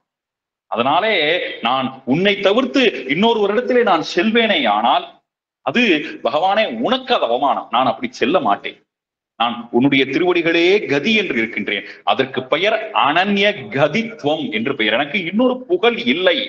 புகழ் ஒன்று இல்லா அடியேன் உன் அடிக்கீழ் அமர்ந்து புகுந்தேனே என்று எனக்கு இன்னொரு கதி இல்லை என்று உன் திருவடிகளே கதியாக பற்றுகிறேனே, அதற்கு அனன்ய கதித்துவம்னு பெயர். அப்படி உன் திருவடிகளை கதியாக பற்றிய நான் அந்த திருவடிகளை தவிர்த்து வேறு முயற்சிகளை மேற்கொண்டு உன்னை அடைய மாட்டேன். அதற்கு ஆகிஞ்சன்யம்னு பேர். இந்த ரெண்டும் என்கிட்ட இல்லைங்கிறதை இந்த பாசுரத்திலே ஆண்டாள் எடுத்து காட்டுகிறார். பெருமாள் பேசுறார், ஆமா என்கிட்ட அது வேணும் இது வேணும் பறையெல்லாம் வேணும் கேட்கிறீர்களே, அந்த பறை என்னன்னு இன்னும் சொல்லல, இனிமேதான் சொல்ல போறான். பறை என்னன்றது அப்புறம் இருக்கட்டும், அதை வாங்குறதுக்கு முதல்ல உங்களுக்கு என்ன யோகிதை இருக்கு? யோகிதைன்ற வார்த்தைக்கு தகுதின்னு அர்த்தம். பட் என்ன தகுதி இருக்கு, என்ன யோகிதை இருக்குன்னு சொல்லி நீங்கள் என் முன்னாடி வந்து நிற்கிறீர்கள்? இப்படி வேணும் இப்படி உறுதியாக கேட்கிறீர்களே, என்ன காரணத்துக்காக கேட்கிறீர்கள்? என்ன தகுதி இருக்குன்னு கேட்டான். சொன்னா எந்த தகுதி இல்லைங்கிறதா இதுக்கு தகுதியே. இதுக்கு ஏதாவது தகுதி இருந்தாதான் பிரச்சனை. ஏதாவது யோகியதை நான் சம்பாதிச்சேன்னு சொன்னாதான் இது எனக்கு கிடைக்காது. அப்படி இல்லையே. என்னை அடைய வேண்டும் என்று சொன்னால் பல ஜென்மங்கள் கர்மயோகம் பண்ணியிருக்க வேண்டும், ஞான யோக நிஷ்டை இருக்க வேண்டும், பக்தி யோகத்திலே ஈடுபட்டிருக்க வேண்டும். அதெல்லாம் நீங்கள் செய்திருக்கிறீர்களா? அதெல்லாம் நாங்க ஏன் செய்யணும்னு கேட்கிறாய். அதெல்லாம் நாங்க ஏன் செய்யணும்? எங்களுக்கு இதெல்லாம் ஒண்ணுமே கிடையாது. நாங்கள் யார் தெரியுமா? கறவைகள் பின் சென்று காணம் சேர்ந்து உண்போ. பெருமாள் சொன்னார், எனக்கு என்னமோ சந்தேகமா இருக்கு. அதான் நீங்கள் முன்னாடியே செஞ்சிருக்கிறீர்கள் நினைக்கிறேன். ஏன்னா தினமும் கடமையே கண் ஆயினார் அப்படின்னு நீங்கள் பார்த்தா காலைல ஆடுகளை மாடுகள்லாம் மேய்ச்சி கொண்டு போகிறீர்களே, அதுதானே கர்ம யோகம். உங்களுடைய குலத்துக்கு உங்களுடைய பிறப்புக்கு விதிக்கப்பட்ட கர்மங்களை முறையாக செய்கிறீர்களே, அப்ப உங்களுக்கு கர்ம யோகம் தானே இருக்கு. சொன்னா இந்த கர்ம யோகத்தை பத்தி ஒரு பிரச்சனை இருக்கு. முதல்ல கர்மயோகம்னா என்னன்னு தெரிஞ்சுக்கணும். அதை ஒரு குருவிட்ட முறையா படிக்கணும். அதுக்கு அந்த காலங்களே என்ன பெயர் அப்படின்னு சொன்னா அதுக்கு வித்யாபியாசம்னு பேர். வித்யை அபியாசம், அபியாசம்னா கற்றுக்கிறது. நாங்களும் கத்துக்கிட்டோம். நாங்க கர்மயோகத்துக்கிட்ட வாத்தியார் யார் தெரியுமா? கறவைகள். யாருக்காவது அறிவு குறைவாக இருக்குன்னா என்ன சொல்லி திட்டுவார்கள்? மாடுன்னு திட்டுவார்கள். அந்த மாடுதான் எங்களுக்கு வாத்தியார்னா அப்ப நாங்க எப்படி பாடம் படிச்சிருப்போம்னு புரிஞ்சுக்கோன்னு சொல்றோம். இந்த மாடுகிட்ட போய் நாங்க என்ன பாடம் படிச்சிருப்போம்? நாங்க படிச்ச பாடமே இந்த லட்சணத்துல இருக்கு. பாடமே படிக்கலைன்னு சொன்னா அதுக்கப்புறம் நாங்க பரிசு எழுத இல்லையா? அதனாலே கறவைகள் பின் சென்று, இந்த காலம் மாதிரி இல்லை. இந்த காலத்தை எவனும் படிக்கிறலாம், பரிசு தைரியமா எழுதலாம், பாசம் பண்ணிடலாம். அவ்வளவு நல்ல வாத்தியார்களை நாங்க இருக்கோம். ஆனா அந்த காலத்துல ஆண்டாள் சொல்றா, கறவைகள் பின் சென்று. நாங்கள் போன வாத்தியார்களை முத இப்படி சொன்ன புண்ணியவதி அவள. அதனால கறவைகள் பின் சென்று காணம் சேர்ந்து. உடனே கண்ணன் சொன்னாங்க, ஓஹோ நீங்கள் அப்போ கர்மயோகத்துக்கு அடுத்த படிநிலைக்கு வந்து விட்டீர்களா? என்னது அடுத்த படிநிலை? என்னது அது? கானகங்களிலே வாழ்வது. அதற்கு பெயர் என்ன அப்படின்னு சொன்னா அது வானப்பிரஸ்த ஆசிரமம்னு பேர். முதல்ல பிரம்மச்சாரியா இருக்கணும், பிரம்மச்சாரில இருந்து கிரகஸ்தனா போகணும், கிரகஸ்தன் இருந்து வானப்பிரஸ்தனா இருக்கணும், அதுக்கு மேலே சன்னியாசி. இப்போ நீங்க வானப்பிரஸ்த ஆசிரமத்துக்கு வந்தீர்கள். வானப்பிரஸ்தனா வனங்களிலே வாழ்வது. அப்படி வனங்களிலே வாழக்கூடிய வாழ்க்கைக்கு நீங்கள் தயாராகி விட்டீர்கள். அதனாலே நீங்கள் அந்த வனவாசம் என்ற உயர்ந்த நிலைக்கு வந்து விட்டீர்கள். அதனால இதுவும் கர்மயோகத்துல தான் சேர்த்தின்னா. வானப்பிரஸ்தம் ஒன்னா எங்க போகணும்? ஒரு பிருந்தாவனம். பிருந்தாவனம்னா துளசி காடு, நெருஞ்சி காடு. அந்த நெருஞ்சி காட்டை பகவான் சங்கல்பம் பண்ணி துளசி விளையக்கூடிய வனமாக மாற்றினான். ஒரு பிருந்தாவனம் அல்லது ஒரு திருமாலிருஞ்சோலை மலையே என்று சொல்லும்படியான ஒரு மலை, அல்லது ஒரு திருவேங்கடம் போன்ற திவ்ய கஷேத்திரங்களாக, காட்டில் வேங்கடம் கண்ண புறநகர் என்று ஆண்டாள் பாடுறாளே அந்த மாதிரியான காடு, அல்லது ஒரு நைமிஷ ஆரண்யம், அப்படி ஒரு காடு. இந்த மாதிரி திவ்யமான காடுகள், வனங்கள் இருக்கின்றனவே, அங்கேதான் நீங்கள் போய் வாழ்கிறீர்களா? நீ வேற பாட்டை கவனிட்டாவ. உனக்கு சரியா ஒண்ணும் தெரியல, நான் சொல்றது உனக்கு புரிய மாட்டேது, கவனி. கறவைகள் பின் சென்று, சரி, காணம் சேர்வோம். எதுக்கு? உண்போ. எங்களுக்கு வீட்டுல சாப்பிட்டா செரிக்கல, அது இங்க குல வழக்கம். அது சில பேருக்கு பழக்கம். என்ன, அவர்களுக்கு என்ன ருச்சியாக என்ன சமைச்சு எப்படி வச்சாலும் அவர்கள் என்ன பண்ண மாட்டார்கள், நான் இருந்து ஒரு இடத்துல உட்கார்ந்து சாப்பிட மாட்டார்கள். அதை ஒரு தட்டில் போட்டு நடந்த இந்த பஃபே சிஸ்டம்லாம் இருக்கே, சாஸ்திரம் ரொம்ப கண்டிக்குது. தண்ணி குடிக்கிற தண்ணியை கூட நின்றுட்டு குடிக்காதுங்கிறது, உட்கார்ந்து குடிங்கிறது. குடிக்கிற தண்ணி நின்றுட்டு குடிச்சா குடிக்கிற தண்ணி கல்லுக்கு சமங்கிறது சாஸ்திரம். எதையும் உட்கார்ந்து பண்ணும், உட்கார்ந்துதான் ஒரு உணவை உட்கொள்ள வேண்டும். ஆனால் இவர்கள் சொல்றார்கள், எங்களுக்கு அதெல்லாம் சாஸ்திரத்தை சொல்றதை நாங்க செய்ய மாட்டோம், அதான் இப்ப ஆண்டாளுடைய பட்சமே. அதெல்லாம் நாங்க செய்யறது இல்லை. என்ன பண்றோம்? சேர்ந்துண்போம். பாட்டுக்கு போவோம். போனா அங்க என்ன பண்ணுவோம்? ஆடுகளை மாடுகளை மேய்க்கிறோமே, அது மேய்ஞ்சா அது கூடயே நாங்களும் மேய்வோம். அப்படின்னா என்ன அர்த்தம்? அது வாயில அசை போடுறது நின்னாலும் நிற்குமே ஒழிய எங்கள் வாய் அசை போடுவது நிற்காது. உண்போம், அதோட சேர்ந்து என்ன கையில கிடைக்கிறதோ. ஏன்னா இதெல்லாம் இவர்களுக்கு குல வழக்கம். கண்ணனே அப்படித்தான். கண்ணனே அப்படித்தான்னா மத்தியானம் போவான். ஆச்சு, மேல சூரியன் வந்துட்டான், ஒரு 11 மணி அப்படி ஆச்சு அப்படின்னு சொன்னா அப்படியே பார்ப்பான், சுத்தி பார்ப்பான். உடனே எடப்பையெல்லாம் கூப்பிடுவான், இங்க வாங்கன்னு கூப்பிடுவான். உட்காருவான். ஒண்ணு அவனுக்கு தனியா இலையெல்லாம் போட்டுலாம் அவனுக்கு சாப்பிட அவனுக்கு பிடிக்காது. அங்க இருந்து எங்கேயாவது பணம் மட்டை இருக்கான்னு பார்ப்பான். அப்படியே அதை எடுப்பான். அதை எடுத்து அப்படி இப்படி பிடிச்சுக்குவான்.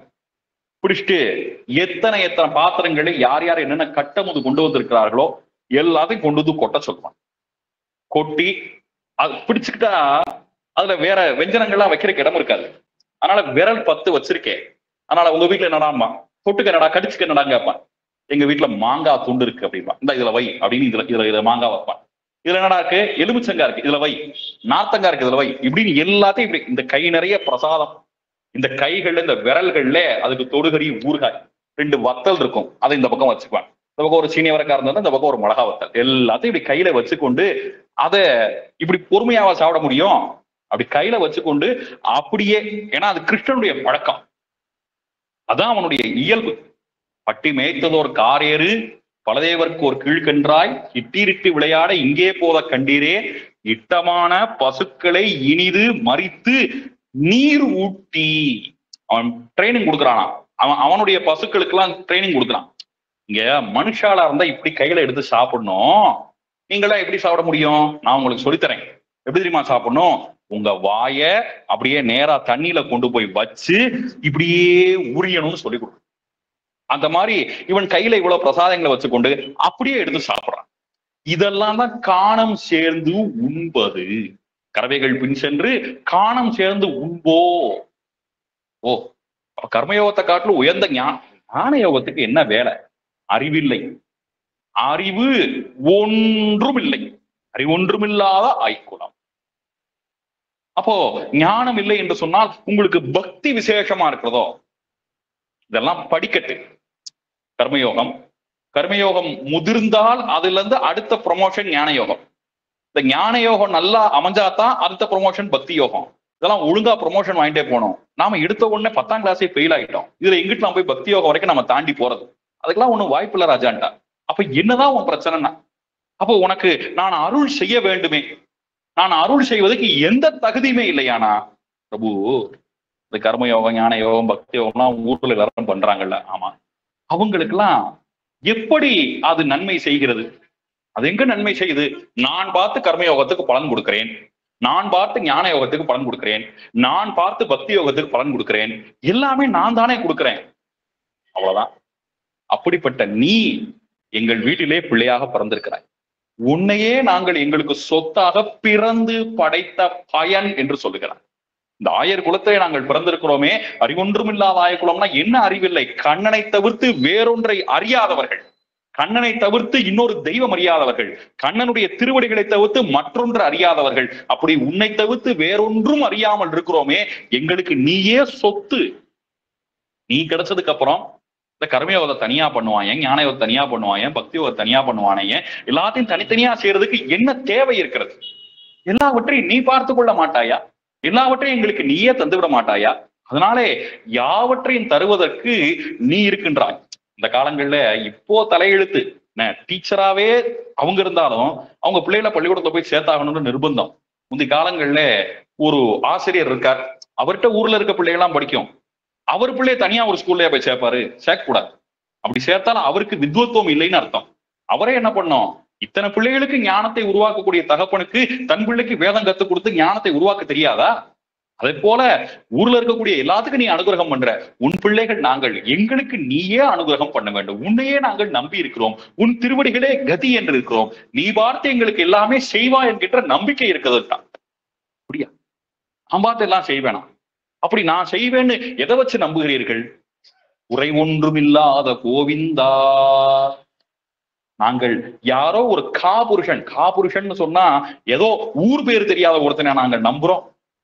குறை ஒன்றுமில்லாத கோவிந்தா, நீ எந்த குறையும் இல்லாதவன். குறை இல்லாதவனா அதுக்கு என்ன அர்த்தம்? நிறைவாளன் அர்த்தம். எல்லாம் உன்னிடத்துல இருக்க. அவாப்த சமஸ்த காமன்னு பகவானுக்கு பேரு. அவனுக்கு தேவையே கிடையாது. யாராவது ஒருத்தர் ஏதாவது ஒரு தேவை இருந்தா தானே எதிர்பார்ப்பு வச்சிருப்பார்கள். எல்லாமே என்கிட்ட இருக்கு, நான் எதுக்கு மற்றவங்களை எதிர்பார்க்கணும்? உங்ககிட்ட எல்லாமே இருக்கு, எல்லாம் நிறைவாக இருக்கிறது. அவாப்த சமஸ்த காமன். எந்த எதிர்பார்ப்பை நீ வச்சுக்கிறதே கிடையாது, எதையும் நீ எதிர்பார்க்கிறது கிடையாது. அதனாலே நீ குறை ஒன்றும் இல்லாதவன், நாங்கள் அறிவொன்றும் இல்லாதவர்கள், நீ குறை ஒன்று. நமக்குள்ள இருக்கக்கூடிய உறவே அதுதான். எங்களுக்கு எல்லா அறிவு இருந்து உங்ககிட்ட குறை இல்லாட்டி அது பிரயோஜனம் இல்லை. எங்களுக்கு அறிவில்லாமல் இருப்பதனால் நீ குறையில்லாமல் இருக்கிறாய் அப்படியே சொல்றா. அப்படின்னா என்ன அர்த்தம்? நாங்கள் உன்னிடத்திலே பெறுவதற்காக என்று இருக்கிறோம், நீ எங்களுக்கு தருவதற்காக இருக்கிறாய். இந்த அறிவொன்றும் இல்லைங்கிறது பள்ளம், குறை ஒன்றும் இல்லைங்கிறது மேடு. எங்களுடைய பள்ளத்தை உன் குணபூர்த்தி என்கின்ற மேட்டை வைத்து நிரப்புன்னு சொல்றான். நாங்கள் பள்ளம்தான், ஆனா நீ அந்த மேட்ல இருந்து எடுத்து போட்டு நிரப்ப வேண்டும். அப்படியாக குறை ஒன்றும் இல்லாத கோவிந்தா. அது சாமானியமான பேரா? நாங்கள் வச்ச பேரா? இந்திரனே வைத்த பெயர். கோவிந்தனா என்ன அர்த்தம்? நீ கன்று காளிகளிடத்திலே, வாயில்லா ஜீவன்களிடத்திலே எவ்வளவு அன்போடு இருக்கிறாய். பகவானை சொல்றார், கன்று மேய்த்து இனிதுகந்த காளா என்னும்.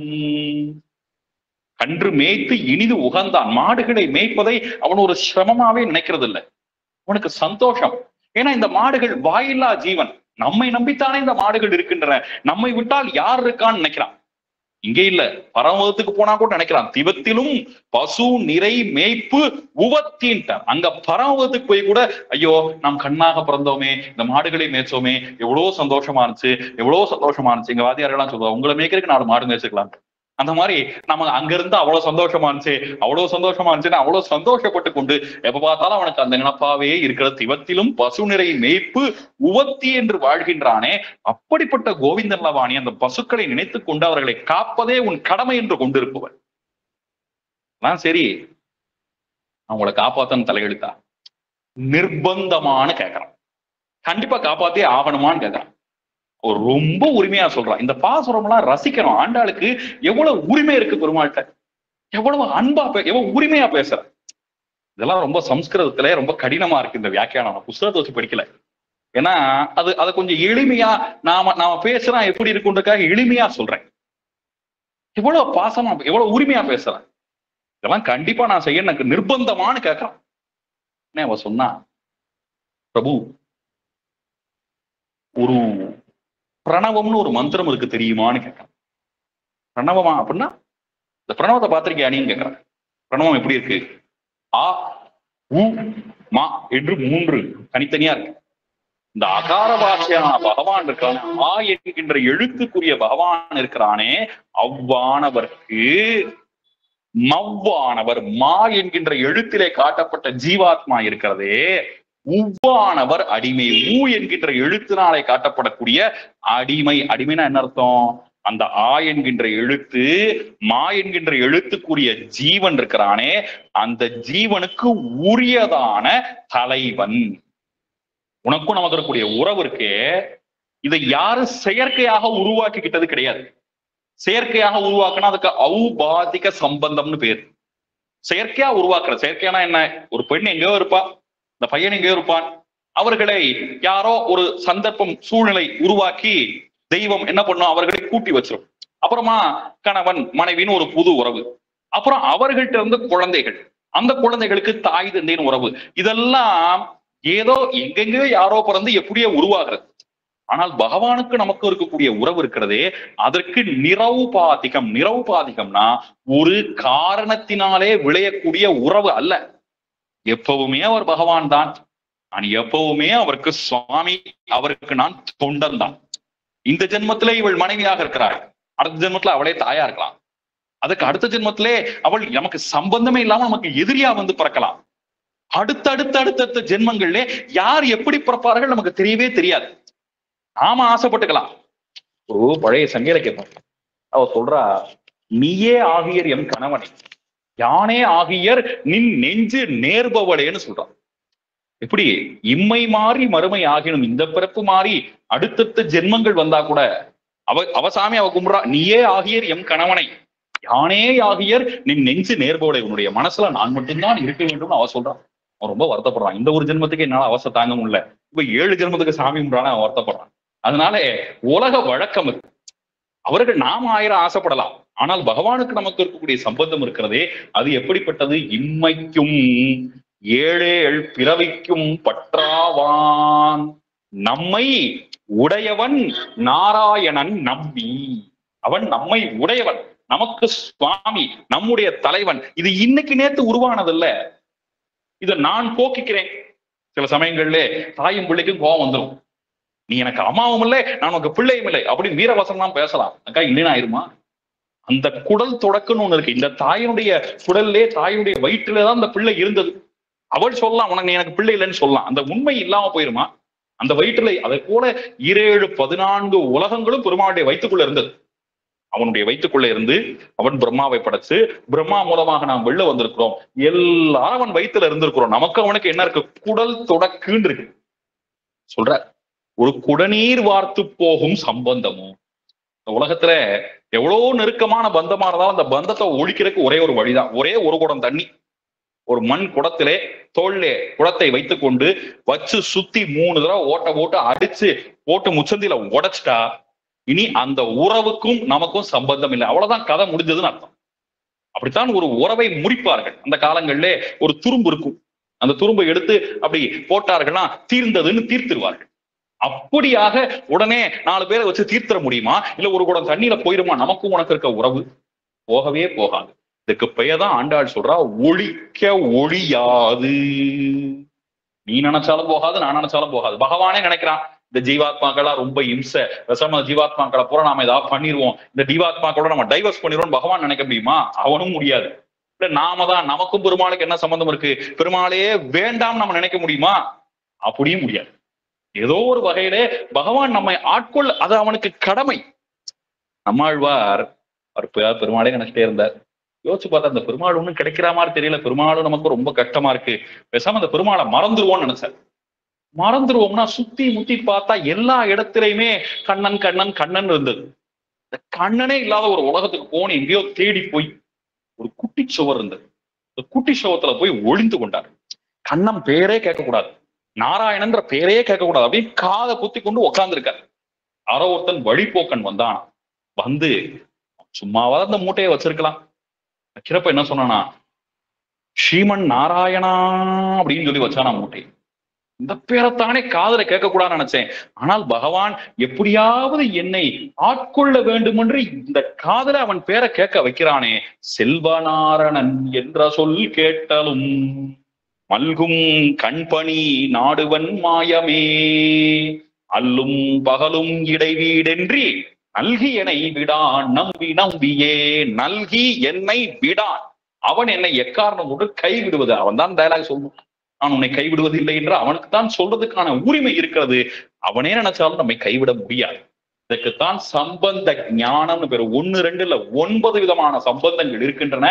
அதுக்குத்தான் நவவித சம்பந்தம். அவன் தனியா சொல்ல வேண்டிய விஷயம், ரொம்ப பெரிய விஷயம். அதனாலே 9 விதமான உறவுகள் பகவானுக்கும் ஒரு ஜீவாத்மாவுக்கும் இருக்குன்னு சாஸ்திரம் சொல்றது. இந்த ஒண்ணு இல்லாட்டி இன்னொன்னு காமிச்சுக்கலாம். ஏதோ ஒரு வகையில ஆழ்வார் சொல்ற, எந்த வகையாக இருந்தாலும் நான் உனக்குத்தான் சொந்தம். கோன் நோக்கி வாழும் குடி போன்று இருந்தேனே, வீண் நோக்கு நீள் வயல் சூழ் வித்துவ கோட்டம்மா, நீ என்பால் நோக்காயாகிலும். ஆண் கோன் நோக்கி வாழும் குடி, அந்த மன்னனுடைய செங்கோலை நம்பித்தான் குடிகள் வாழ்கிறார்களே, அவர்களைப் போல உன்னை நம்பித்தான் நான் வாழ்கின்றேன். அதனாலே எனக்கு வேற வழி இல்லை, நீதான் எனக்கு கதி. இப்பேற்பட்ட சூழலாக இருந்தாலும் என்ன கஷ்டம் வந்தாலும் சொல்ற, அரிசினத்தால் ஈன்ற தாய் அகற்றிடும் மற்று அவள் தன் அருள் நினைந்து அழும் குழவி அதுவே போன்றிருந்தேன்னு. உன்னுடைய இந்த சம்பந்தம் விட்டு போகாது, ஒழிக்க முடியாது. நீயோ நானோ நினைத்தாலும் முடியாது. நிச்சயமாக இந்த சம்பந்த ஞானம் என்பது ஏற்பட வேண்டும். எம்பெருமான் யார் என்று உள்ளது உள்ளபடி உணர வேண்டும். அதற்கு நாம் யார் என்று உணர வேண்டும். உணர்ந்தோமானால் அந்த ஞானம் தான் சம்பந்த ஞானம். அதைத்தான் சொல்லுகின்றால், உறவேல் நமக்கு இங்கு ஒழிக்க ஒழியாது. சரி, நீங்கள் அப்ப என்னுடைய அருளை கண்டிப்பா பெற்றுத்தான் ஆகணும். கண்டிப்பா பெறணும் பிரபு. நீங்கள் ஏதோ கொஞ்சம் உரிமையில, கோபத்துல, ஆசையில, பாசத்துல அறியாத பிள்ளைகளோ சொல்றா. தன்னை வெளிப்படையா சொல்லிக்கிறா, தன்னுடைய நிலைமையை சொல்றா. அறியாத பிள்ளைகளோ அன்பினால், உன்னை அன்பினாலே நாங்கள் பேசியிருப்போம். அன்பினாலதானே இந்த பெண்களை பார்த்து சொல்றோம். ஊமையோ அன்றி செவிடோ அனந்தலோ என்றெல்லாம் அவளை பார்த்து ஏன் சொல்ல முடியுது? அன்பு. அல்லது அந்த அன்பின் காரணமாகத்தான் உன்னையே பார்த்து நாங்கள் என்ன சொன்னோம், அவனுக்கு சுவாமி நாராயணனாக இருக்க அவனுக்கு பிடிக்கல. அவனுக்கு உண்மையிலே கோவிந்தனாக, மாடுகளை மேய்ப்பவனாக, கண்ணனாக, இடையனாக இருக்கணும் தான் ஆசை. பகவான் மலையை கொடையாக பிடிக்கும் முன்பாகவே அந்த மலைக்கு படையலிட்டார்கள். அந்த மலைக்கு மேல ஒரு உருவமாக மகாவிஷ்ணுவாக இருந்து கொண்டு இந்த படையெல்லாம் சாப்பிடுறாங்க. இதெல்லாம் ஜனங்கள்லாம் பார்த்து கொண்டே இருந்தது. ஜனங்கள்லாம் பாட்டுடி மேல பார்க்கும் கண்ணனை பார்க்கும், மேல பார்க்கும் கண்ணனை பார்க்கும். மெல்ல அதுக்குள்ள ஒரு சலசலப்பு. ஏண்டி அந்த மேல சாப்பிடுற சாமியும் நம்ம கண்ணனும் கொஞ்சம் ஜாட ஒரே மாதிரி இல்ல? 2 பேரும் கண்ணுமே பாரு தாமரை கண்ணு மாதிரி இருக்கு. 2 பேர் ஜாடையும் பாரு, 2 பேர் முகத்திலையும் அருள். அப்படியே பேசின உடனே கண்ணனுக்கு மெல்ல காதுல விழுந்தது. சுருன்னு கோபம் வந்தது. என்னை பார்த்து நீங்கள் என்ன நினைச்சீர்கள்? என்னை நீங்கள் தெய்வம் நினைக்கிறீர்களா? என்னை தேவர்களே ஒருவன் என்று நினைக்கிறீர்களா? என்னை ஏதோ பூதங்களைப் போல வேறு யாரோ நினைக்கிறீர்களா? இப்படி நினைத்தா எனக்கு கோபம் வந்துடும். அண்ணன் தான் முதல்ல சொன்னான், நான் உங்கள் வீட்டு பிள்ளை அப்படின்னு அவன் தான் சொன்னான். நான் உங்களுடைய கிறிஸ்டன், உங்கள ஒருத்தன். என்னை நீங்கள் உங்களிலிருந்து வேறுபடுத்தி தெய்வம் என்றோ பெரியவன் என்றோ மேன்மையானவன்றோ நினைத்தால் அது எனக்கு வருத்தம். தேவத்துவமும் நிந்தை என்று காட்டினார்கள் பெரியவர்கள். பகவானை தெய்வம்னு சொன்னா கோபம் வந்துருமா? அப்பனா என்ன அர்த்தம்? நான் உங்கள ஒருத்தன், உங்க குழந்தை. என்னை குழந்தைன்னு கொஞ்சுங்கள், அன்போடைய பேசுங்கள். அதை விட்டுட்டு ஆயர் புத்திரன் அல்லை அருண் தெய்வம் என்று யாராவது சொன்னால் என்னால இதை ஏற்றுக்கொள்ள முடியாது என்று கண்ணன் சொன்னான். அப்படிப்பட்டவனை பார்த்து முதல்ல என்ன சொல்லுக்கா? நாராயணனே, தேவாதி தேவன், ஊழி முதல்வன் அப்படின்னா நாங்க பேசணுமே. அதெல்லாம் சிறு பேர், உனக்கு பிடிக்காது. உனக்கு பிடிச்ச பேர் என்ன? கோவிந்தா. பகவானுக்கு ரொம்ப பிடிச்ச பேர். ஆழ்வார் சொல்றார், கோவிந்தான்னு சொன்னா என்ன நடக்கும்னா நரகம் எல்லாம் புல் எழுந்து ஒளியும் அன்றேன்டா. கோவிந்த நாமத்தை சொன்னா நரகத்திலே கூட என்ன ஆகும்னா நரகமே சொர்க்கமாகும் நாமங்கள் உடைய நம்பின்னு ஆழ்வார் சொல்லியிருக்கார். அதனால நரகத்தை கூட சொர்க்கமாக்கக்கூடிய புனிதமான நாமம் கோவிந்த நாமம். கத்திர பந்துவமன்றே பராங்கதி கண்டு கொண்டான். 3 எழுத்து உடைய பேர். கோபி இந்து கணக்குல சேர்க்கூடாது, சம்ஸ்கிருதத்துல ஒற்று எழுத்து கணக்குல இல்ல. கோவிந்தான்ற 3 எழுத்து இருக்கிறதே, அந்த 3 எழுத்து உடைய பெயர் சத்ரபுந்தனு மகா பாவி. அந்த மகா பாவியை கூட மன்னித்து அவனுக்கு பராங்கதி ஆகிற மோட்சத்தை கொடுத்த அப்பேற்பட்ட உயர்ந்த பெயர் பகவானுக்கு பிடித்த பெயர். அதைத்தான் நாங்கள் இனிமேல் சொல்லுவோம். அதைத்தான் கூடார வெல்லும் சீர் கோவிந்தான்னு சொன்னோம், குறையொன்றும் இல்லாத கோவிந்தான்னு சொன்னோம். எங்களுடைய குறையை பொறுத்தருள வேண்டும் என்று அபராத க்ஷாமனம் இதுக்கு பேர். அன்னைக்கே சொன்னேன் இல்லையா, திருப்பாவையிலே மொத்த திருவாராதனம் இருக்கு. திருப்பாவையிலேயே பெருமாளை எழுப்புறதுக்கு பாட்டு இருக்கு, திருப்பாவையிலே பெருமாள் ஆசனத்திலே அமர்வதற்கு பாட்டு இருக்கு, திருப்பாவையில பெருமாள் சாப்பிட்றதுக்கு பாட்டு இருக்கு. கூடாரை வெல்லும் சீர் கோவிந்தா உந்தன்னை பாடிப்பறை கொண்டுன்னு அந்த பாசுரத்தை சேவித்துக் கொண்டே பெருமாளுக்கு கண்ட்ரோல பண்ணலாம். திருவாராதனம் பண்றதுக்கு வேற பாட்டே வேண்டாம், இந்த பாட்டிலேயே திருவாராதனம் பண்ணிட முடியும். திருவாராதனத்தை ரொம்ப முக்கியமான விஷயம் என்ன, எல்லாம் முடிச்ச பிறகு பெருமாள்கிட்ட அபராத க்ஷாமனம் பண்ணிக்கிற. என்னை போல் பிழை செய்வார் இவ்வுலகில் உண்டோ, உன்னை போல் பொறுக்க வல்லார் உண்டோ, மனோவா காயகி அனாதிகால பிரவர்த்த அனந்தி அகிருத்திய கர்ண கிருத்திய கர்ண பகவத பச்சார பாகவத பச்சார அசக்கியா பச்சார நானாவித பச்சாரான். இன்னும் என்னென்ன உலகத்தோக்கு எல்லாத்தையும் சேர்த்துக்கணும். நானாவித அவச்சாரான் ஆராப்த காரியான் அனாராப்த காரியான் கிருதான் கிரிஷியமாக கிருதான் கிரியமானான் கரிஷியமானாச்ச சர்வானு அவச்சாரானு க்ஷமஸ்வ என்று க்ஷமஸ்வனா அவனை பொறுக்கும்படியாக வேண்டுவது. நான் இவ்வளவு பாவங்களும் செய்திருக்கிறேன், என்னுடைய பாவங்களை நீ பொறுக்க வேண்டும் என்று அவனிடத்திலே பிழை பொறுத்தல்னு பேர். மன்னிப்புன்றது தமிழ் சொல்ல, அது வேற ஏதோ ஒரு பாஷை. தமிழ் அதுக்கு பேரு பிழை பொறுத்தல்னு பேர். அதனால எம்பெருமான் திருவடிகளிலே பிழை பொறுக்க வேண்டும் என்று அவனிடத்துல அபராத க்ஷாமனம் பண்ணுகின்றோமே, அதைத்தான் ஆண்டாள் இந்த பாசுரத்திலே நமக்கு சொல்லிக் கொடுக்கிறார். இந்த பாசுரத்தை சேவித்தால் பெருமாள் நாம் செய்த பிழைகளை பொறுத்து அருள் செய்கின்றார். அதனால அப்படி பிழை பொறுத்து இந்த பாசுரத்துல வேண்டிக் கொண்டு இப்போ பறைனா என்னன்னு சொல்றான். போய் நிக்கிறார். சரி, உங்க பிழையெல்லாம் பொறுத்தேன், ஒன்றும் பிரச்சனை இல்லை, பறை தானே வேணும், இந்தாங்க அப்படின்னு எடுத்து கொடுத்தான். நல்லா அழகா இந்த மாதிரி ஒரு பெரிய கரி வாத்தியம் வச்சுக்கொண்டு கொடுத்தான். வாங்குறா, அதை பாக்குறா, பார்த்துட்டு இப்பதான் பேசுறா. சிறுகாலே வந்து உன்னை சேவித்து உன் பொற்றாமரையடியே போற்றும் பொருள் கேளாய், வெற்றம் மேய்த்து உண்ணும் குலத்தில் பிறந்து நீ குற்றேவலங்களை கொள்ளாமற் போகாது, இற்றை பறைகொள்வான் அன்றுகான் கோவிந்தா. இப்படி கொடுத்த உடனே பாட்டு இப்படிதான் ஆரம்பிக்கணும். வாஸ்தவத்துல இற்றை பறைகொள்வான் அன்று, இதுக்கு பேராயா பறை அப்படின்னு அவன் கேட்கிறான். இதுதானே ஊரே உலகமே பறைன்னு சொல்லுது. ஊர் உலகம் 1000 பேசும். 1000 ஊர் உலகம் பேசுற வச்சு கூட நீ என்ன நினைக்க கூடாது, பறைனா இதுதான் நீ நினைக்கலாமா? நீ அப்படிதான் நினைப்ப. ஏன்னா நீ கோவிந்தன். அது என்ன கோவிந்தன்? கோவிந்தன்னா மாடு கன்றுகளை மெய்ப்போன்னு அவட்ட பிரியமா இருப்பவன். பொதுவா இதெல்லாம் ஒண்ணு நானா சொல்லல, எல்லாம் வியாக்கியானத்துல இருக்கு. கோவிந்தன் சொன்னா அதுக்கு என்ன அர்த்தம் தெரியுமா? இந்த மாடு கன்றுகளை மேய்க்கிறாயே, அந்த சகவாச தோஷம்னு இதுக்கு பேர். நாம யாரு கூட பழகிறோமோ பழகிறவர்களுடைய பேச்சு, பழகிறவருடைய புத்தி, பழகிறவருடைய நடவடிக்கை தான் நமக்கு வரும். அதானே இயற்கை. உனக்கு இந்த 5 அறிவு ஜீவன் கூட பழகி பழகி உன்னுடைய 6வது அறிவு, பகவானுக்கு 6 மட்டும் இல்ல, முழு ஞான ஸ்வரூபம் அவன், அதெல்லாம் காணாம போய் இந்த 5 அறிவுக்கு என்ன இருக்கோ அதுதான் உனக்கு வந்திருக்கோன்னு சொல்றான். அப்படின்னா என்ன அர்த்தம்? நாங்கள் சொல்வதனுடைய உட்பொருளை உனக்கு உணர தெரியவில்லை. அது சில பேருக்கு பழக்கம். நம்ம ஜாடையா நாம ஒண்ணு பேசுவோம், மற்றவர்களுக்கு புரியக்கூடாதுன்னு பேசுவோம். அப்படி பேசினா அப்பதான் புதிதாக திருமணமான தம்பதி அவர்கள் வந்திருந்தார்கள். அந்த காலங்களிலே வழக்கம், இவர்கள் ஏதாவது நாள் கிழமைன்னு சொன்னா உறவினர்கள்லாம் கூடியிருப்பார்கள். இவனுக்கு ஏதோ அந்த அந்த பிள்ளைகிட்ட அவன் தனியா அவன் பேசணும் ஆசைப்படுறான். சுத்தி உறவினர்கள் இருக்கிறார்கள். இப்படி உறவினர்கள்லாம் சுத்தி இருந்தார்கள். அவன் தனியா அவனுக்கு பேசணும்னு ஆசை.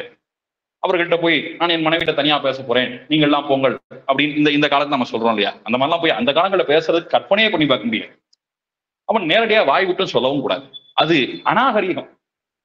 உடனே அவன் என்ன சொன்னான், மாமியார் பார்த்து அத்தை கொஞ்சம் தாகமா இருக்குன்னு சொன்னான். நல்லா புரிந்து கொள்ளக்கூடிய விவரமான மாமியார் என்ன பண்ணும், அவன் கையில ஒரு சொம்பு கொடுத்து பெண்ணை கரைத்து, இதாமா அவர் ஏதோ தாகமா இருக்குன்னு கூப்பிடுறா, போய் என்னன்னு போய் தண்ணி கொடுனா அதுக்கு என்ன அர்த்தம், அவன் தனியா பேசுறதுக்கு பிரியப்பட்டு கூப்பிடுறான்னு அர்த்தம். ஐயோ மருமகளுக்கு தாகமா இருக்கேன்னு அவன் ஒரு குடம் தண்ணியை கொண்டு வந்து நிப்பாட்டினா அத்தை. அப்படின்னா என்ன அர்த்தம், அந்த அத்தைக்கு என்ன அவன் சொல்ல வரான்ற கருத்தை விளங்கி கொள்ளக்கூடிய அறிவில்லைன்னா. அத மாதிரி அந்த அத்தை நடந்துக்கிற மாதிரி இப்ப கிருஷ்ணன் நடந்துக்கிறான். நாங்கள் பறைன்னு கேட்டா இவ்வளவு புருஷ கொண்டு வந்து இப்படி காட்டுறியே, இந்த மாடுகளை மேய்ச்சு மேய்ச்சு உனக்கும் புத்தி அப்படி ஆயிப்போச்சு. ஏன்னா அந்த காலத்துல இவர்களுக்கு என்ன பண்ண தெரியாது, ஊர் மாடுகள்லாம் மேய்ப்பார்கள். மேய்ச்சிட்டு வந்து இந்த வீட்டுல 10 மாடு, இந்த வீட்டுல 8 மாடுன்னு கணக்கு சொல்ல தெரியாது பாவம். அதனால கடைசியில கூலி கொடுக்கணும் இல்லையா? கூலி கொடுக்கிற பொழுது எத்தனை மாடுப்பா அப்படின்னு சொன்னா, உங்க வீட்டுல 10 மாடு இருந்தது, 10 மாட்டை 30 நாளைக்கு மேய்ச்சேன், 30 நாளைக்கு எனக்கு இவ்வளவு கூலின்னு பாவம் கணக்கு எண்ணி சொல்ல தெரியாது. உடனே என்ன பண்ணுவார்களாம், இந்த வாழை தூக்கி காமிச்சு, ஏமா இந்த வாளுக்கு ஒரு ஒரு உடக்கு கொடுங்க, இந்த வாளுக்கு இப்படின்னு இந்த வாழை மட்டும் தான் காமிக்க தெரியுமா, அவர்களுக்கு எண்ணிக்கையே தெரியாதாம். ஆமா, ஜனங்கள்லாம் முந்தையெல்லாம் இந்த தயிர்காரி மோர்காரி வந்தா இப்படியே சுவத்துல கோடு போடுவார்கள். அவ பாவம், அவ கஷ்டப்பட்ட ஒரு கோடு போட்டிருப்பான், நாம அதை 2 கோட்டை அழிச்சு வச்சிருப்போம். நம்ம புத்தி எப்படி? அந்த மாதிரி அவர்களுக்கு வேற ஒண்ணும் தெரியாது. இதை பார்த்து 1 2 5ன்னு என்ன தெரியுமே ஒழிய மனசுல கணக்கு போட தெரியும். அவ்வளவு எளிய ஜனங்கள் பாவம். அந்த மாதிரி உனக்கும் கணக்கு வழக்கு அறிவு என்பது உனக்கும் ஒண்ணுமே இல்லாம போச்சு. இந்த மாடுகளுக்கு பின்பாக மேய்ந்து மேய்ந்து மாட்டினுடைய குணமே வந்து விட்டது, மாட்டின் அறிவு வந்து விட்டதுன்னு சொல்றா கோவிந்தானா. இந்த பாட்டுல அதான் அர்த்தம். அப்படின்னா என்ன அர்த்தம்? நாங்கள் சொல்லக்கூடிய உட்பொருள் அவனுக்கு தெரியாமலா இருக்கு. ஆண்டாள் வாயால அதை சொல்ல வைக்க வேண்டும் என்பதற்காக அவன் அப்படி செய்கிறான். அவள் ரோஷமா சொல்றா. அப்ப என்னதான் வேணும்? அத சொல்றா. இந்த பாட்டுக்கு பாவம் அது எப்படி, என்ன மனசுல ஆண்டாள் எப்படி பேசுறான்னு புரிஞ்சுக்கணும். இப்போ பயபக்தியா சிற்றஞ்சிறுகாலே வந்து உன்னை சேர்த்து நம்ம தினம் படிக்கிறோம். ஆனா ஆண்டாள் அப்படி சொல்ல. சிற்றஞ்சிறுகாலே வந்து உன்னை சேவித்து. ஏப்பா, நாங்கள் காலையில, அதுவும் வெறும் காலை இல்லை, காலை சிறுகாலை சிற்றம் சிறுகாலை. காலை என்று சொல்லக்கூடியது அது எப்படிப்பட்ட காலம்? இந்த ரிஷிகள், இந்த இவர்கள்லாம் இருந்தார்களே, யாரு, செங்கல் குடிக்கூரை வெண்பல் தவத்தவர், அவர்கள்லாம் எழுந்து கொண்டது காலை. அதற்கு முன்பாக இந்த ஓசைப்படுத்த தயிர் அரவமாக அவர்கள், அந்த ஆய்ச்சியர்கள் அவர்கள் தயிர் கடைந்தார்களே, அது சிறுகாலை. உள்ளும் சிலம்பினகான் புள்ளரையன் கோயில் வெள்ளவெளி செங்கின் பேரரவம் கேட்டதே அந்த ரிஷிகள்லாம் எழுந்து கொண்டார்களே, அவர்கள் அரி என்ற பேரரவம் கேட்டதே, அதுதான் சிற்றம் சிறுகாலை. அங்க அந்த காலத்திலே அதுக்கும் முன்னாடி இந்த பெண்கள் எழுந்து கொண்டார்கள். அப்ப எவ்வளவு வெள்ளன ஆண்டாள் எவ்வளவு அழகா பேசுறாங்க. இந்த ஒரு விஷயத்த ரொம்ப அழுத்தமா சொல்லணும்னா, நல்லா வெள்ளையா இருக்கு துணி அப்படின்னு சொல்லலாம். ஆனா எப்படி சொல்றது, நல்லா வெள்ளை வெளியேறுன்னு இருக்கு. கருப்பா இருக்குன்னா கருப்புன்னு சொல்லக்கூடாது, என்ன கண்ணங்கரையர்னு இருக்கு, பச்சை பசேல்னு இருக்கு. அந்த மாதிரி அது காலை, சின்ன காளையாம், ரொம்ப அதிகாலையாம். அதனால சொல்றா பாரதி பாடல, சின்னஞ்சிறுகிளியே கண்ணம்மா செல்வ களஞ்சியமேனு. அந்த மாதிரி சின்னஞ்சிறுகிளி மாதிரி சிற்றம் சிறு காலை. இவ்வளோ வெள்ளன நாங்க எந்திரிச்சு எல்லா பெண்களையும் கூப்பிட்டு வந்து உன்னை சேவிச்சு, கோவிந்தா உன்னை சேவிச்சு, இப்படி மாடுகளுக்கு பின்னாடி போய் போய் போய் உன்னைய நம்பி நாங்க சேவிச்சு வந்தோம் பாத்தியா, எங்களை சொல்லணுங்கிறாவ. வேடிக்கையா பேசுறா. உன்னை சேவித்து என்னதான் உங்களுக்கு வேணும்? உன் பொற்றாமரை அடியே போற்றும் பொருள் கேளாய். கேளாய்ன்றது வியாக்கியானம் பண்றார். அண்ணா, பிராக்கு பார்க்காதே, அங்க எங்கே திரும்பி பார்த்து விடாதே, நாங்கள் சொல்றதை இப்பயாவது கவனமா கேளு, உனக்குதான் சொந்தமா புரியல, நாங்க சொல்லியாவது புரிஞ்சுக்கோ சொல்லுவார்கள். சுய புத்தி இல்லைனாலும் சொல் புத்தி வேணும்னு சொல்லுவார்கள். அந்த மாதிரி நீயா யோசிக்க தெரியல, பறையினவனே இவ்வளவு பெரிய பறையை தூக்கி கொடுக்குற, இது இல்ல, நாங்கள் சொல்றதை கேள் அப்படின்னு சொன்னான். என்னது? பெற்றம் மேய்த்து உண்ணும் குலத்தில் பிறந்த நீ, பெற்றம் மேய்த்து உண்தல். அந்த பெற்றம் பசு இருக்கின்றதே, இடையனுக்கு பசுவுடைய காலில் ஒரு முள்ளு குத்துச்சுன்னா அவன் தலையில பெரிய ஒரு ஆணியை வச்சு குத்துனா மாதிரி அவனுக்கு வலிக்குமா. அப்படி அந்த பசு மேல உயிரா இருப்பான. அப்படி இந்த பசுக்கள் மீது உயிராக இருந்து இந்த குலத்திலே யாருக்காக நீ பிறந்தாய்? எங்களை போல அடியவர்கள்ட்ட கைங்கரியம் பெற்றுக் கொள்ள வேண்டும் அல்லவா? குற்றேவல் எங்களை கொள்ளாமற் போகாது, எங்களிடத்திலே கைங்கரியம் பெற்றுக் கொள்ளாமல் இருப்பது உன்னுடைய சொரூபத்துக்கு அழகல்ல. உனக்கு தொண்டு செய்வதற்குத்தான் நாங்கள் பிறந்திருக்கிறோம். எங்கள்கிட்ட நீங்க எங்களுடைய கைங்கரியத்தை நீ பெற்றுக்கொள்ள வேண்டாம். பறை பறை என்று நாங்கள் கேட்பது எங்களுக்கு நீ தரக்கூடிய கைங்கரியம், உனக்கு தொண்டு செய்வது. எப்படி இன்னைக்கு நேரத்துல எற்றைக்கும் ஏழேழு பிறவிக்கும் எப்பொழுதும் எப்பொழுதும் எப்பொழுதும் எப்பொழுதும் எத்தனை எத்தனை எத்தனை எத்தனை பிறவிகள் உண்டோ, சென்றால் குடையாம், இருந்தால் சிங்காசனமாம், நின்றால் மறுபடியாம், நீழ்கடலுள் என்றும் புனையாம், அணி விளக்காம், பூம்பட்டாம், புல்கும் அணையாம், திருமார்க்கு அரவு. ஆதிசேஷன் பகவான் என்ன ரூபத்துல இருந்தாலும் ஆதிசேஷன் கூட இருப்பார். பகவான் சிம்மாசனத்தை உட்கார்ந்து அவர் சிம்மாசனமா இருப்பார். பகவான் படுத்தா அவர் படுக்கையா இருப்பார். பகவான் நடந்தா பாதுகையா இருப்பார். பகவான் நின்னா குடையா இருப்பார். என்னென்ன பகவான் ராமனா வந்தா அவர் லட்சுமணனா வருவார். பகவான் அவர் கிருஷ்ணனா வந்தா பலராமனா வருவார், பகவான் ரங்கநாதனாக வந்தால் அவர் ராமானுஜராக வருவார், அவரே மணவாள மாமுனிகளாக வருவார். பகவான் எத்தனை அவதாரம் பண்றானோ அத்தனை காலங்களே அவனுக்கு கைங்கரியம் பண்றதுக்கு அவர் கூடவே இருக்கிறார். அப்படி கூடயே இருக்கும்படியாக எற்றைக்கும் ஏழேழு பிறவிக்கும், எத்தனை பிறவியே வேண்டான்னு ஆண்டாள் சொல்லல. அப்படி பிறந்தால் கூட உன்னை நாங்கள் மறக்காதபடிக்கு உனக்கு தொண்டு செய்யும்படியான நிலையிலே எங்களை வைத்திரு, உனக்கு கைங்கரியம் பண்ண வேண்டும், எற்றைக்கும் ஏழேழு பிறவிக்கும் குற்றவலங்களை கொள்ளாம. அதானே நாங்க ஆசைப்படுறோம். நான் உன்னிடத்துல வந்து நிற்பது, கேட்டு நிற்பது ஒன்னே ஒண்ணுதான், எங்களை நீ கைங்கரியம் கொள்ள வேண்டும். இதைத்தான் நாங்கள் உன்னிடத்திலே விண்ணப்பம் பண்ணி வந்திருக்கிறோம். இன்றைக்கும் ஏழேழு பிறவிக்கும் உந்தனோடு ரோமையாவோம் உனக்கேன்னு சொல்றான். இந்த உனக்கேன்றது யாருக்கு? முதல் பாட்டுல சொன்னாலே நாராயணனேன்னு சொன்னாலே அந்த நாராயணனாகிற உனக்கே, உன்னை தவிர மற்றொருவருக்கு நாங்கள் சென்று கைங்கரியம் பண்ண மாட்டோம். அப்படி பண்றதுன்னு சொல்லக்கூடியது எங்களுக்கு சொரூபம் இல்லை. நாங்கள் உன்னை தவிர்த்து யாரையும் நாங்கள் நெஞ்சாலும் நினைப்பது கிடையாது. நன்மையோத்தியுமே அது உன்னாலே விளைவது, உன்னால் அல்லால் யாவராலும் ஒன்றும் குறை வேண்டேன் என்கிறார் ஆழ்வார். அதனாலே நீதான் எங்களுக்கு எல்லாம், உன்னை தவிர்த்து நாங்கள் யாரிடத்திலே நாங்கள் சென்று நிற்க போகிறோம். ஆனபடினாலே உனக்கே நாம் ஆட்செய்வோம். திருப்பாவினுடைய உயிரான வரி, திருப்பாவினுடைய ஒட்டுமொத்த 30 பாசுரங்களுடைய சார அர்த்தம் என்று சொல்லக்கூடியது இதைத்தான் ஆண்டாள் சொல்கின்றார். உனக்கே நாம் ஆட்செய்வோம். அதுக்கு மேலே சொல்றார், காமங்கள் மாற்று. அப்படி உனக்கு செய்யக்கூடிய கைங்கரியம் இருக்கிறதே, அந்த கைங்கரியம் தான் எங்களுக்கு முக்கியம். அந்த கைங்கரியத்தினாலே வரக்கூடிய இன்பத்தை ஏதோ உனக்கு நீ பாதி நான் பாதினா எடுத்துக்கூடாது. பகவானுக்கு மட்டும்தான் அது, பகவானுக்கு மட்டுமே சொத்து, பகவானுக்கு மட்டுமே சொந்தம். அப்படி உனக்காக என்று செய்யக்கூடியது. நல்ல நாளா இருக்கு, பெருமாளுக்கு சக்கர பொங்கல் பண்ணுவோம், வெள்ளிக்கிழமையும் பொழுதுமா இருக்கு அப்படின்னா உடனே அவர் சொல்ற, நான் வேண்டாம், சக்கர பொங்கல்னா அவருக்கு ஆகாது. அவருக்கு ஆகாதா? உன்ட்ட வந்து சொன்னாரா? அவருக்கு ஆகாதுன்னா என்ன அர்த்தம்? இல்லை, எனக்கு சுகர் இருக்கு, எனக்கு சுகர் இருக்குன்னா அவருக்கு ஆகாது அப்படியா சொல்றது? அவருக்கு எது உகக்குமோ, எதை அவர் ஏற்றுக்கொள்கிறாரோ, எதை அவருக்கு திருவுள்ளமோ அதை அவருக்கு செய்வது. அவர் தனக்கு என்ன எடுக்கிறாரோ அது போக நமக்குன்னு வச்சுக்கணுமே ஒழிய, நமக்கு எதெல்லாம் சௌகரியமோ, நமக்கு எதெல்லாம் செய்ய தெரியுமோ எல்லாம் செஞ்சு அவர் பேர்ல கட்டக்கூடாது, எல்லாத்தையும் அவரதெல்லாம் கட்டக்கூடாது. மற்ற காமங்கள் மாற்று, உனக்கே நாம் ஆட்செய்வோம், நீயாச்சு என்று சொல்லி இந்த உயர்ந்த அர்த்தத்தை, பறை என்பது என்ன என்பதை இந்த 29வது பாசுரத்திலே அதை வெளிப்படுத்தி காட்டினார். எம்பெருமானுக்கு ஆட்செய்திருப்பது என்பதுதான் உயர்ந்த தர்மம். ஆட்செய்து ஆழிப்புறானை சேர்ந்தவன் என்று ஆழ்வார் சொல்கிறாரே, அதை போல எம்பெருமானுக்கு ஆட்படுதல் என்று சொல்லக்கூடிய உயர்ந்த விஷயத்தை, உயர்ந்த சாஸ்திரார்த்தத்தை இந்த பாசுரத்திலே எடுத்து காட்டினாள். இப்படிப்பட்ட இந்த நோன்பை நோற்பதனாலே ஏற்படக்கூடிய பிரயோஜனம், பலன் என்ன என்பதை திருப்பாவினுடைய 30வது பாசுரத்திலே காட்டுகின்றால். வங்கக் கடல் கடைந்த மாதவனை, கேசவனை, திங்கள் திருமுகத்து சேகழையார் சென்று இறைஞ்சி, அவர்கள் எல்லாம் நோன்பு நோற்று பெண்களை எல்லாம் அழைத்து கொண்டு கண்ணன் பெருமான் எங்கே எழுந்தருளியிருந்தானோ அந்த இடத்திலே சென்று அவன் திருவடிகளை இறைஞ்சினார்கள், வணங்கினார்கள், பணிந்தார்கள், போற்றினார்கள். அப்படி போற்றி அதனால் வந்திருக்கக்கூடிய நன்மை என்ன? அங்கு அப்பறை கொண்ட ஆற்றை, ஆறுனா வழி, அந்த விஷயத்தை அங்கு அப்பறை கொண்டது. அங்குனா எங்கு? திரு ஆயர்பாடியிலே.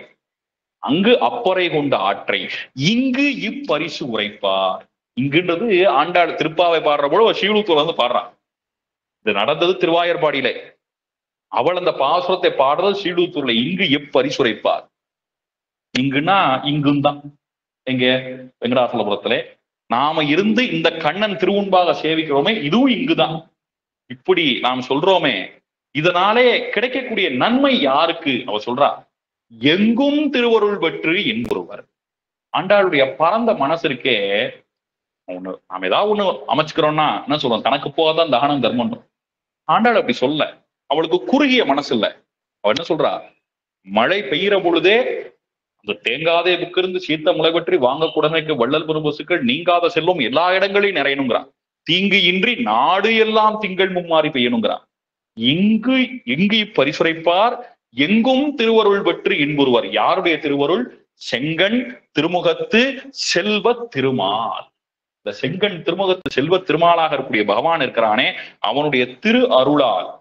யார் செய்த நூல் இது?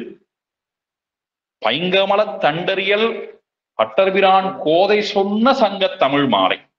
பட்டர்பிரான் கோதை இருக்கிறாளே, அவளுடைய திருவாக்காக வந்திருக்கக்கூடிய சங்க தமிழ் மாலை. சங்க தமிழ் மாலைனா ஒண்ணு, சங்க காலத்துல தமிழ் மொழி இருக்கிறது ஒரு அர்த்தம். சங்கம்னா கோஷ்டின்னு அர்த்தம். கோஷ்டியாக அடியார்கள் குழாங்களாக கூடி 30 பேரும் 30 நாளுமாக எல்லா கோஷ்டிகளையும் பெண்களையும் அழைத்து கொண்டு வந்து சங்கம் இருத்தல்னா கோஷ்டியாக சேர்ந்து இருக்கிறதுன்னு பேர். முன்னாடியே சொல்லியிருக்கா, சங்கம் இருப்பார் போல் வந்ததிலை பெய்தோம்னாலே அந்த சங்கம் இது. சங்கம்னா கூட்டம், கோஷ்டின்னு அர்த்தம். அப்படி கோஷ்டியாக இருந்து சங்க தமிழ் மாலை 30ம் தப்பாமே. 30 பாசுரங்கள் இருக்கின்றனவே, இந்த பாசுர அர்த்தங்கள், பாசுரம் தெரியணும், பாசுரார்த்தம் தெரியணும்ன்றது ஒரு பக்கம் வாஸ்தவம் தான். ஏதோ நாம ஒரு நாளைக்கு 1 மணி நேரம் 1.25 மணி நேரம் திருப்பாவை சொல்றோமே, இதுதான் திருப்பாவை. ஆனா இதெல்லாம் வந்து திருப்பாவையினுடைய ஒரு சின்ன, நீங்க ஏதாவது கடைகள்ல போனீங்கன்னா அந்த கடைகள்ல நிறைய வச்சிருப்பான். அவன் போன உடனே ஐயோ பாவமே இறக்கப்பட்டு அவன் வாங்குவோன்னு நம்பி இந்த இவ்வளவு எடுத்து அப்படி கொடுப்பான். அது ஒரு வில்லல்னு பேர் அதுக்கு. அது சாம்பிள் இப்படி கொடுக்குறானே, அந்த மாதிரி ஒட்டுமொத்த பாசுரத்தையும் இப்படி 30 நாள் இப்படி 1 மணி நேரம்லாம் கேட்டோம்னா அதுதான்.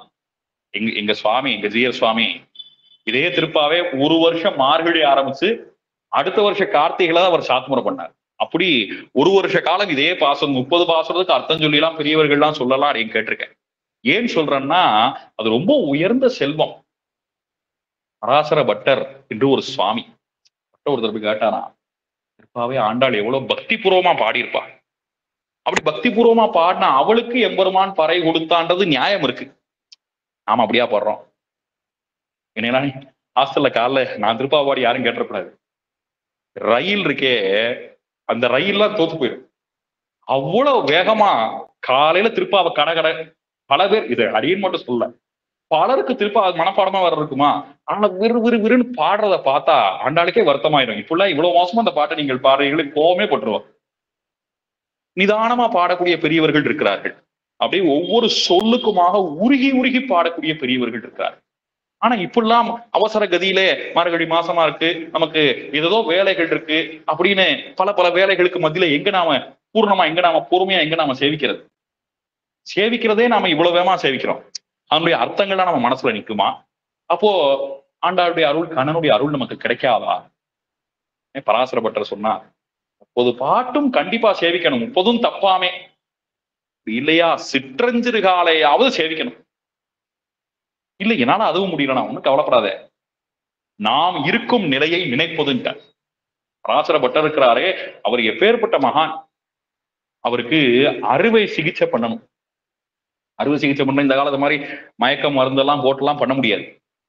அவர்கிட்ட கேட்டார்கள், உங்களுக்கு அறுவை சிகிச்சை பண்ணுமே. அவர் சொன்னா, அவர் ரொம்ப ரொம்ப சுகுமாரமானவர், ரொம்ப மென்மையான உடல், தாங்க மாட்டார், அறுவை சிகிச்சை எல்லாம் தாங்க மாட்டார். அப்படின்ன உடனே அவர் சொன்னார், நான் திருப்பாவை உபன்யாசம் பண்றேன். நான் திருப்பாவை உபன்யாசம் பண்ணி கொண்டிருக்கிற பொழுது அந்த வைத்தியரை வர சொல். திருப்பாவை சொல்ற பொழுது என்னுடைய உடல் தான் இருக்கு, இங்க இருக்குமே ஒழிய மனசு திருவாயர்பாடிக்கு பிருந்தாவனத்துக்கு போயிடும், ஸ்ரீவில்லிபுத்தூர் போயிடும். அதனாலே நான் திருப்பாவை உபன்யாசம் பண்ற பொழுது என்னுடைய உடலை அறுத்து அறுவை சிகிச்சை பண்ணி கொள்ளுங்கள்னு சொல்லிட்டு திருப்பாவை உபன்யாசம் பண்ணார். அவருக்கு அறுவை சிகிச்சை பண்ணார். அப்பேற்பட்ட மகான்கள் எல்லாம் படிச்ச திருப்பாவை இதுன்னு இந்த பாசுரத்துல அவ்வளவு ஈடுபாடு காட்டி இருக்கிறார்கள் பெரியவர்கள். அப்படியாக அவர் இருக்கக்கூடிய நிலையை நினைப்பது என்ன? அதுக்கு மேல நமக்கு ஒரு வார்த்தை சொல்லியிருக்கிறார், நற்கன்றுக்கு இறங்கும் பசு தோல் கன்றுக்கு இறங்குமா போடேன்னு சொல்லியிருக்கு. பசுமாடு இருக்கே, அது பால் கண்ணுக்குட்டி தான் கொடுக்குது. முதல்ல மனுஷனுக்கு அது பாலை கொடுக்கல. நாம கண்ணுக்குட்டி வாக்கூடு போட்டு கட்டி நாம பாலை கறந்து களவாண்டு திங்கிறோம். அதான் உண்மை, அது தெரியும். சரி, அது ஏதோ உயிரோட வந்து அதுக்கு கொஞ்சம் நமக்கு கொஞ்சம் தான் பரவாயில்ல. சில சமயங்களில் கன்று செத்துடும். என்ன பண்ணுவார்கள், அந்த தோலுக்குள்ளே வைக்க போற வச்சு அடைச்சு முன்னாடி போய் நிப்பாட்டுவார்கள். அதுக்கு தெரியும் இது நம்ம கண்ணுக்குட்டி இல்லை, இது நம்முடைய கண்ணுக்குட்டியோட தோல் தான். ஆனாலும் இந்த தோலையாவது இந்த மனுஷன் கொண்டு வந்து காட்டுறானேன்னு அந்த மனுஷனுக்கு அந்த பாலை கொடுக்கும். அந்த மாதிரி பெருமாளுக்கு கண்ணனுக்கு தெரியும், நாம் வந்து திருப்பாவை படிச்சால் இவர்கள் ஆண்டாள் கிடையாது, ஆண்டாளுக்கு இருந்த பக்தி இவர்களுக்கு கிடையாது, ஆண்டாளுக்கு இருந்ததான பிரேமை இவர்களுக்கு கிடையாது, இவர்கள் ஏதோ எந்திரத்தனமாக நம்ம ஆண்டாள் பாசுரத்தை படிக்கிறார்கள். ஆனாலும் இவர்கள் வாயாலே ஆண்டாளுடைய பாசுரத்தை படிக்கிறார்களே, ஐயைந்தும் அறியாத மானிடரை வையம் சுமப்பது வம்பு என்று இல்லாமல், பூமிக்கு பாரமாக இல்லாமல் நம்முடைய சந்நிதியிலே வந்து பாசுரங்களை படிக்கிறார்கள், பாசுர அர்த்தங்களை கேட்கிறார்கள். அதனால் இவர்களுக்கும் நாம் அருள் செய்வோம் என்று பகவான் அந்த அனுகிரகத்தை நமக்கு செய்கின்றான். ஏற்பட்ட இந்த திருப்பாவை நோன்பு நோற்று கேசவ நம்பியை கால் பிடிக்க வேண்டும் என்று ஆண்டாள் ஆசைப்பட்டாள். ஆசைப்பட்டு பெரியாழ்வாரிடத்தை அவள் விண்ணப்பம் பண்ணார். பகவானே இந்த ஜீவனை வந்து அங்கீகரிப்பான்னு சொன்னதுனாலே பெரியாழ்வாருக்கு பகவான் உத்தரவு கொடுத்தார். திருவரங்கத்திற்கு அழைத்து வாரும் என்று சொல்ல ஆண்டாளை பல்லக்கிலே அழைத்து சென்று திருவரங்கத்திலே 7 பிரகாரங்கள், ஸ்ரீரங்கம் மொத்த சப்த பிராகார மத்தியன் முதல்ல ஸ்லோகம் சொல்றோமே, 7 பிராகாரங்கள், 7 மதில்களுக்கு வெளியிலே அடைய வளைஞ்சான ஒரு இடத்திலே, அங்கே இருக்கக்கூடிய இடத்துல ஆண்டாள் அமர்ந்திருந்தாள். அமர்ந்து மணப்பெண்ணாக அமர்ந்திருந்து அவளை நம்பெருமாள் வர சொன்னார். திருவரங்கம் திருவீதிகளிலே நடந்து சென்று திருவரங்கத்திலே சென்று பெருமாள் பள்ளி கொண்டிருக்கும்படியான நாகனை மேலே கால் வச்சு ஏறினாள் ஆண்டாள். கால் வச்சு ஏறி அங்கே கேசவன் நம்பியை கால் பிடிப்பாள் என்று எந்த எம்பெருமான் அங்கே திருவரங்கநாதனாக எழுந்தருள் இருந்தானோ அவன் திருவடிகளிலே பணிந்து அவனுடைய திருக்கழுத்துக்கு பாமாலை சூட்டியவள் அவளே ஒரு பூ மாலையாக மாறினாள். அதனால அவளுக்கு கோதைன்னு பேரு. கோதைனா மாலைன்னு அர்த்தம். அவளே பெருமாளுக்கு மாலையாக மாறினாள். அதுக்கு பிற்பாடு ஆண்டாளும் ரங்கமன்னாருமாக பெண்ணை பிரிந்திருக்கக்கூடிய பிரிவு தாங்க முடியாதுன்றதுனாலே தானே மணமகனாக ஆண்டாளும் ரங்கமன்னாருமாக ஸ்ரீவில்லிபுத்தூர்லே அவர்கள் எழுந்தருள் இருக்கிறார்கள். நம்பெருமாள் ஸ்ரீரங்கநாதர் அங்கிருந்து இங்கே வந்து ஆண்டாளுடைய வீட்டோட மாப்பிள்ளையாவே இருக்கார், மாமனாரோடும் சேர்த்து இருக்கார். பார்த்தா 3 பேருமா நிற்கிறார்கள். அவர்கள் 3 பேருமாக திருவரங்கம் பெரிய கோயிலில் இருந்து இங்கே எழுந்தருளி ஆண்டாளும் ரங்கமன்னாருமாக அவர்கள் எழுந்தருளி யாவருக்கும் செங்கன் திருமுகத்து செல்வ திருமாலாக ஆண்டாளும் அழகருமாக யாவருக்கும் எல்லா விதமான அனுகிரகங்களையும் செய்து கொண்டிருக்கிறார்கள் என்று சரித்திரம். உயர்ந்த விஷயம் திருப்பாவை. திருப்பாவை இப்படிதான் ஒரு மணி நேரத்துல ரொம்ப சுலபமா சொல்லி முடிச்சிட முடியுமான்னு நிச்சயமா இல்லை. ஒவ்வொரு சொல்லுக்கும் ஒவ்வொரு வார்த்தைக்கும் பதார்த்தம்னு பேர். அந்த பதங்களுக்கு அர்த்தங்களை சொல்லி அதுக்கு சுவாபதேசார்த்தம்னு பல வருஷங்கள் எங்களுக்கு பாடம் சொன்ன சுவாமி டாக்டர் அரங்கராஜன் சுவாமின்னு மதுரையிலே அவர் எழுந்துள்ள இப்ப சென்னையில இருக்கிறார். குடலழகர் சந்நிதியிலே ஏறத்தாழ 40 வருஷம் சொன்னார். எனக்கே விவரம் தெரிய ஒரு 5 வருஷம் வரைக்கும் சுவாமி சொல்ல அப்பப்போ போய் கேட்டிருக்கேன். பல அர்த்தங்களை வாரி கொட்டி இருக்கிறார். அவருக்கு முன்னாடி அங்கே நரசிம்மாச்சார சுவாமின்றத பெரிய பெரிய பெரியவர்கள்லாம் சொல்லி குடலழகர் கோயிலே ஒரு 60 வருஷம் திருப்பாவை உபன்யாசம் நடந்திருக்கு. அதுக்கு பிறகு அடியன் 2 வருஷம் குடலழகர் சந்நிதியிலே இருந்து 2 வருஷம் சொல்லும்படியான ஒரு பெரிய கிருபை கிடைத்தது. இந்த மாதிரி பல இடங்கள். இந்த வருஷ திருப்பாவை என்னுடைய நினைவு சரியா இருந்தா எனக்கு 15வது வருஷம் திருப்பாவை உபன்யாசம். 15வது வருஷத்தை இங்கே வெங்கடாசலபுரம் கிராமத்திலே இந்த கண்ணன் அழைத்து அவர் திருப்பாவை சொல்லும்படியா அவர் அனுகிரகம் பண்ணி இருக்கிறார். 15வது வருஷம். அதனாலே 15 வருஷமும் சொல்லும்படியா ஒவ்வொரு வருஷமும் ஒவ்வொரு அனுபவம். ஒன்றும் ஏதோ மிகைப்படுத்தி சொல்லலை இந்த வார்த்தையை. ஒவ்வொரு வருஷம் சொல்லும் பொழுதும் புதுசா ஏதாவது கற்றுக்கொண்டே இருக்கு. ஒவ்வொரு வருஷம் பாசனமும் புதுசா தான் இருக்கு. இந்த வருஷத்துல இப்படி இந்த அனுபவம் இருக்கு, இந்த வருஷம் இந்த பாசனம் இப்படி இருக்கேன்னு பார்க்க அவ்வளவு அழகு ததும்பி இருக்கும்படியாக அர்த்த விசேஷங்கள் நிறைந்திருக்கும்படியான ஞான செல்வமாக இருக்கக்கூடிய இந்த திருப்பாவையை இங்கே உபன்யாசம் பண்ண வேண்டும் என்று கேட்ட உடனே இந்த சந்நிதியினுடைய நிர்வாகத்தவர்கள் உடனே அவர் ஒரு மறுவார்த்தை அவர் சொல்ல யாரோ அவரவர்களுடைய மதங்களை அவரவர்களுடைய கொள்கைகளை பிரச்சாரம் பண்றப்போ நம்முடைய கொள்கையை நாம ஏன் பிரச்சாரம் பண்ணக்கூடாது ஒரு உரிமையா சொன்னேன். எனக்கு ரொம்ப பிடிச்சிருந்தது. எனக்கு இன்னும் ஞாபகம் இருக்கு அவர் சொன்ன வார்த்தை. அதனால கண்டிப்பாக நாம் இங்கே நடத்துவோம்னு அவர் சொன்னார். அந்த தொடங்கி பெருமானாருடைய கிருபையினாலே கண்ணன் அவனுடைய சந்நிதியிலே அவன் நடத்தி கொள்கிறான். அதனாலே கோவில் நிர்வாகத்தவர்களுக்கும் திருமலை திருப்பதி தேவஸ்தானம் தேசமெல்லாம் திருப்பாவை ஒலிக்க வேண்டும் என்று, ஏன்னா வருஷம் பூரா அங்க சம்ஸ்கிருதம், கௌசல்யாசு பிரஜா ராமபூர்வான்னு சொல்லக்கூடிய சம்ஸ்கிருதம் தான் வருஷம் பூரா. ஆனா மார்கழி மாசம் 30 நாளும் திருப்பள்ளி எழுச்சி ஆழ்வார்குடி அது வழக்கமா இருக்குதான். ஆனா அந்த சம்ஸ்கிருத பாசமே கிடையாது. ஆண்டாளுடைய திருப்பாவை தான் 30 நாளும் எம்பெருமான் அவன் திருச்செவி சாற்றுகின்றான். ஆண்டாளுக்கு அவ்வளவு பெருமை கொடுத்திருக்கிறான். அவளுடைய திருமாலையை கழுத்திலே ஏந்தி கொண்டுதான் அவன் கருட சேவைக்கு உலகமே போற்றக்கூடிய புரட்டாசி திருவோண உற்சவத்தில் எனக்கூடிய கருட சேவைக்கு ஆண்டாளுடைய மாலையை எழுந்தி கொண்டுதான் அவன் எழுந்தருள்கிறான். ஆண்டாள் மேல அவனுக்கு பிரியம். அதனாலே தேசமெங்கும் திருப்பாவை உபன்யாசம் நடக்க வேண்டும் என்று அவர்கள் ஆசை கொண்டு அவர்கள் தான் இதை ஏற்பாடு செய்திருக்கிறார்கள். ஆழ்வார் திவ்ய பிரபந்த ப்ராஜெக்ட் என்கின்ற ப்ராஜெக்ட் மூலமாக இந்த திருப்பாவை உபன்யாசம் நடக்கிறதுனால அவர்களுக்கும் உடைய தன்யவாதங்கள் நன்றிகளை நாம் தெரிவித்துக் கொள்கிறோம். இதை இப்படியாக நடத்த வேண்டும் அப்படின்ற பொழுது இங்கே இந்த கிராமத்தில் இருப்பவர்கள் பயன்பெறும்படியாக இங்கே இருந்து நாம் சொல்லிவிடலாம். ஆனால் பல இடங்களில் இருப்பவர்கள் கேட்க வேண்டும் என்று நிறைய ஆசைப்பட்டார்கள். மாணவர்கள் அவர்கள் தினம் அவர்களால் வர முடியல. ஆனால் இன்னைக்கு ஒரு நாளா வாங்கல்னு கூப்பிட்டுருக்கோம். இந்த மாதிரி நிறைய மாணவர்கள், நண்பர்கள் இப்படி உபன்யாசம் கேட்க வேண்டும் என்று விரும்பியவர்கள், இவர்கள் கேட்க வேண்டும் என்கின்ற ஒரு உயர்ந்த நோக்கத்தை உறுதுணையாக இருந்து அதை நிறைவேற்றி கொடுத்தவர்கள் எந்தை ராமானுஜமுனி கைங்கரிய சபையினர். அவர்கள்தான் இதை நித்தியமாக அவர்கள் ஒளிபரப்பிக் கொண்டே இருக்கிறார்கள். ஆனா அதுக்கு அவர்கள் அதை இந்த பாசுரங்கள்லாம் பதிவு செய்து அன்றன்றைக்கு யூடியூப்ல அந்தந்த பாசுரங்களுடைய அர்த்தங்கள்லாம் இடம்பெறும்படியாக அவர்கள் அதை அந்த யூடியூப்ல வலையேற்றம் செய்திருக்கிறார்கள். அதனாலே நிச்சயமாக அவர்களுடைய கைங்கரியம் ரொம்ப போற்ற தகுந்த கைங்கரியம். அதனாலே அவர்களுக்கும் என்னுடைய நன்றியை தெரிவித்துக் எல்லாத்துக்கும் மேலாக இங்கே இருந்து இந்த பாசுரங்களை கேட்கும்படியாக இந்த பாசுரார்த்தங்கள் எல்லாம் கேட்டிருக்கக்கூடிய யாவருடைய செவிகளுக்கும் பல்லாண்டு பாடி ஆண்டாள் ரங்கமன்னாருடைய அனுகிரகம் பரிபூர்ணமாக எல்லாருக்குமாக ஏற்பட வேண்டும். செங்கண் திருமுகத்து செல்வ திருமாலால் எங்கும் திருவருள் பெற்று இன்புற வேண்டும் என்று ஆண்டாள் திருவடிகளிலே பிரார்த்தனை செய்து கொண்டு இந்த மார்கழி மாசத்துக்குரியதான திருப்பாவை உபன்யாசத்தை இந்த அளவிலே பூர்த்தி பண்ணிக் கொள்கின்றோம். சிற்றம் சிறுகாலே வந்துன்னை சேவித்து உன் பொற்றாமரையடியே போற்றும் பொருள் கேளாய் பெற்றம்மே துண்ணும் குலத்தில் பிறந்து நீ குத்தேவலங்களை கொள்ளாமற் போகாது இறைப்பறை கொள்வான் என்றுதான் கோவிந்தா இறைக்கும் ஏழேழு பிறவிக்கும் முதன்னோடு உற்றோமையாவோம் உனக்கே நாமாச் செய்வோம் மற்றனங்காமங்கள் மாத்தேலோர் எம்பாவாய் வங்கக்கடல் கடைந்த மாதவனை கேசவனை திங்கள் திருமுகத்து சேழையா சென்னிறைஞ்சி இங்கப்பறை கொண்டவாற்றை அணிபுதுவை பைங்கமல தண்டறியல் பட்டர்பிரான் கோதை சொன்ன சங்கத் தமிழ் மாலை 30 தப்பாமே இங்கிப்பரு சிறைப்பார் 2 மால்வரை தோள் செங்கண் திருமுகத்து செல்வத் திருமாலால் எங்கும் திருவருள் பெற்று இன்புருவர் எம்பாவாய் கோதை பிறந்த ஊர் கோவிந்தன் வாழும் ஊர் சோதிமணி மாடங்கள் தோன்றும் ஊர் நீதியால் நல்லபத்தர் வாழும் ஊர் நான்மறைகளோதும் ஊர் வில்லிபுத்தூர் வேதக்கோனூர் பாதகங்கள் தீர்க்கும் பரமனடி காட்டும் வேதம் அனைத்துக்கும் வித்தாகும்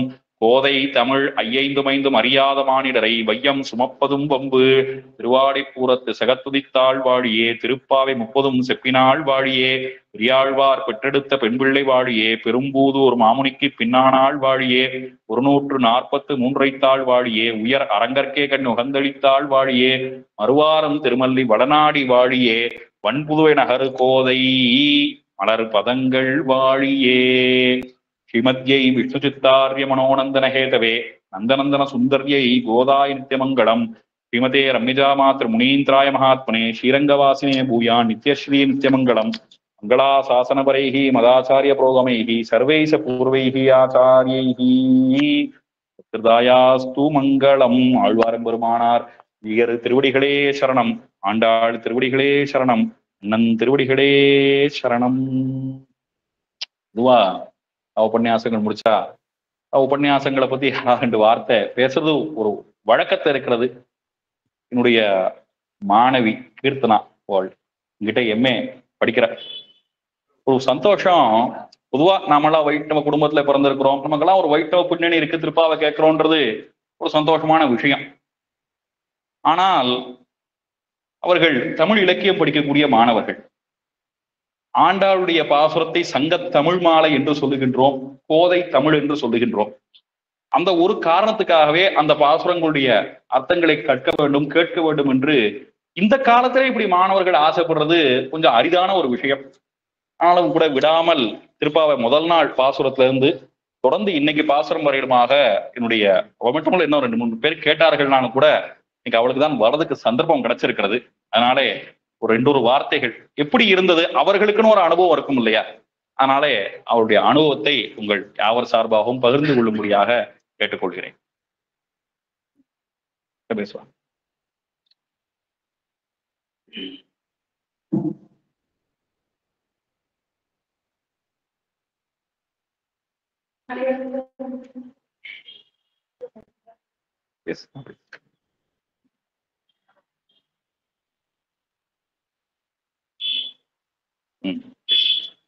அனைவருக்கும் இனிய மாலை வணக்கம். முதல்ல இந்த சந்தர்ப்பத்தை ஏற்படுத்தி கொடுத்த ஐயாவுக்கு நன்றி. திருப்பாவை உபன்யாசம் அப்படிங்கிறது நாங்களும் படிச்சோம், எங்களோட பாடத்திலையும் இருந்தது. ஆனா இந்த அளவுக்கு நான் உள்வாங்கினா அப்படிங்கிறது கண்டிப்பா கிடையாது. அதை நானும் ஒத்துக்கிறேன். ஐயா திருப்பாவை மட்டும்தான் சொன்னாங்கன்னா இல்ல, அதுல இருந்த பல புராண கதைகள், தொன்ம கதைகள், ராமாயணம், மகாபாரதம் சொல்லி பல கதைகளை நம்மளோட கண்ணுக்கு நிறுத்திருக்காரு ஐயா. உண்மையிலே எனக்கு ஆண்டாள் மேல சின்ன வருத்தம். இன்னும் கொஞ்சம் பாசுரம் பாடிக்கலாமோ அப்படின்னு சொல்லிட்டு ஐயா வந்து ரொம்ப அந்த சொல்லுவாங்க வெறும் படமா மட்டும் நம்ம படிக்க கூடாது, அதோட உள் அர்த்தத்தையும் உள் அனுபவங்களையும் உள்ளார்ந்த கருத்துக்களையும் நம்ம கேட்டுக்கணும் அப்படின்னு சொல்லி சொல்றாங்க. உண்மையிலேயே ஒரு செடிக்கு ஒரு அமிர்தம் தந்த மாதிரி தான் இருந்தது.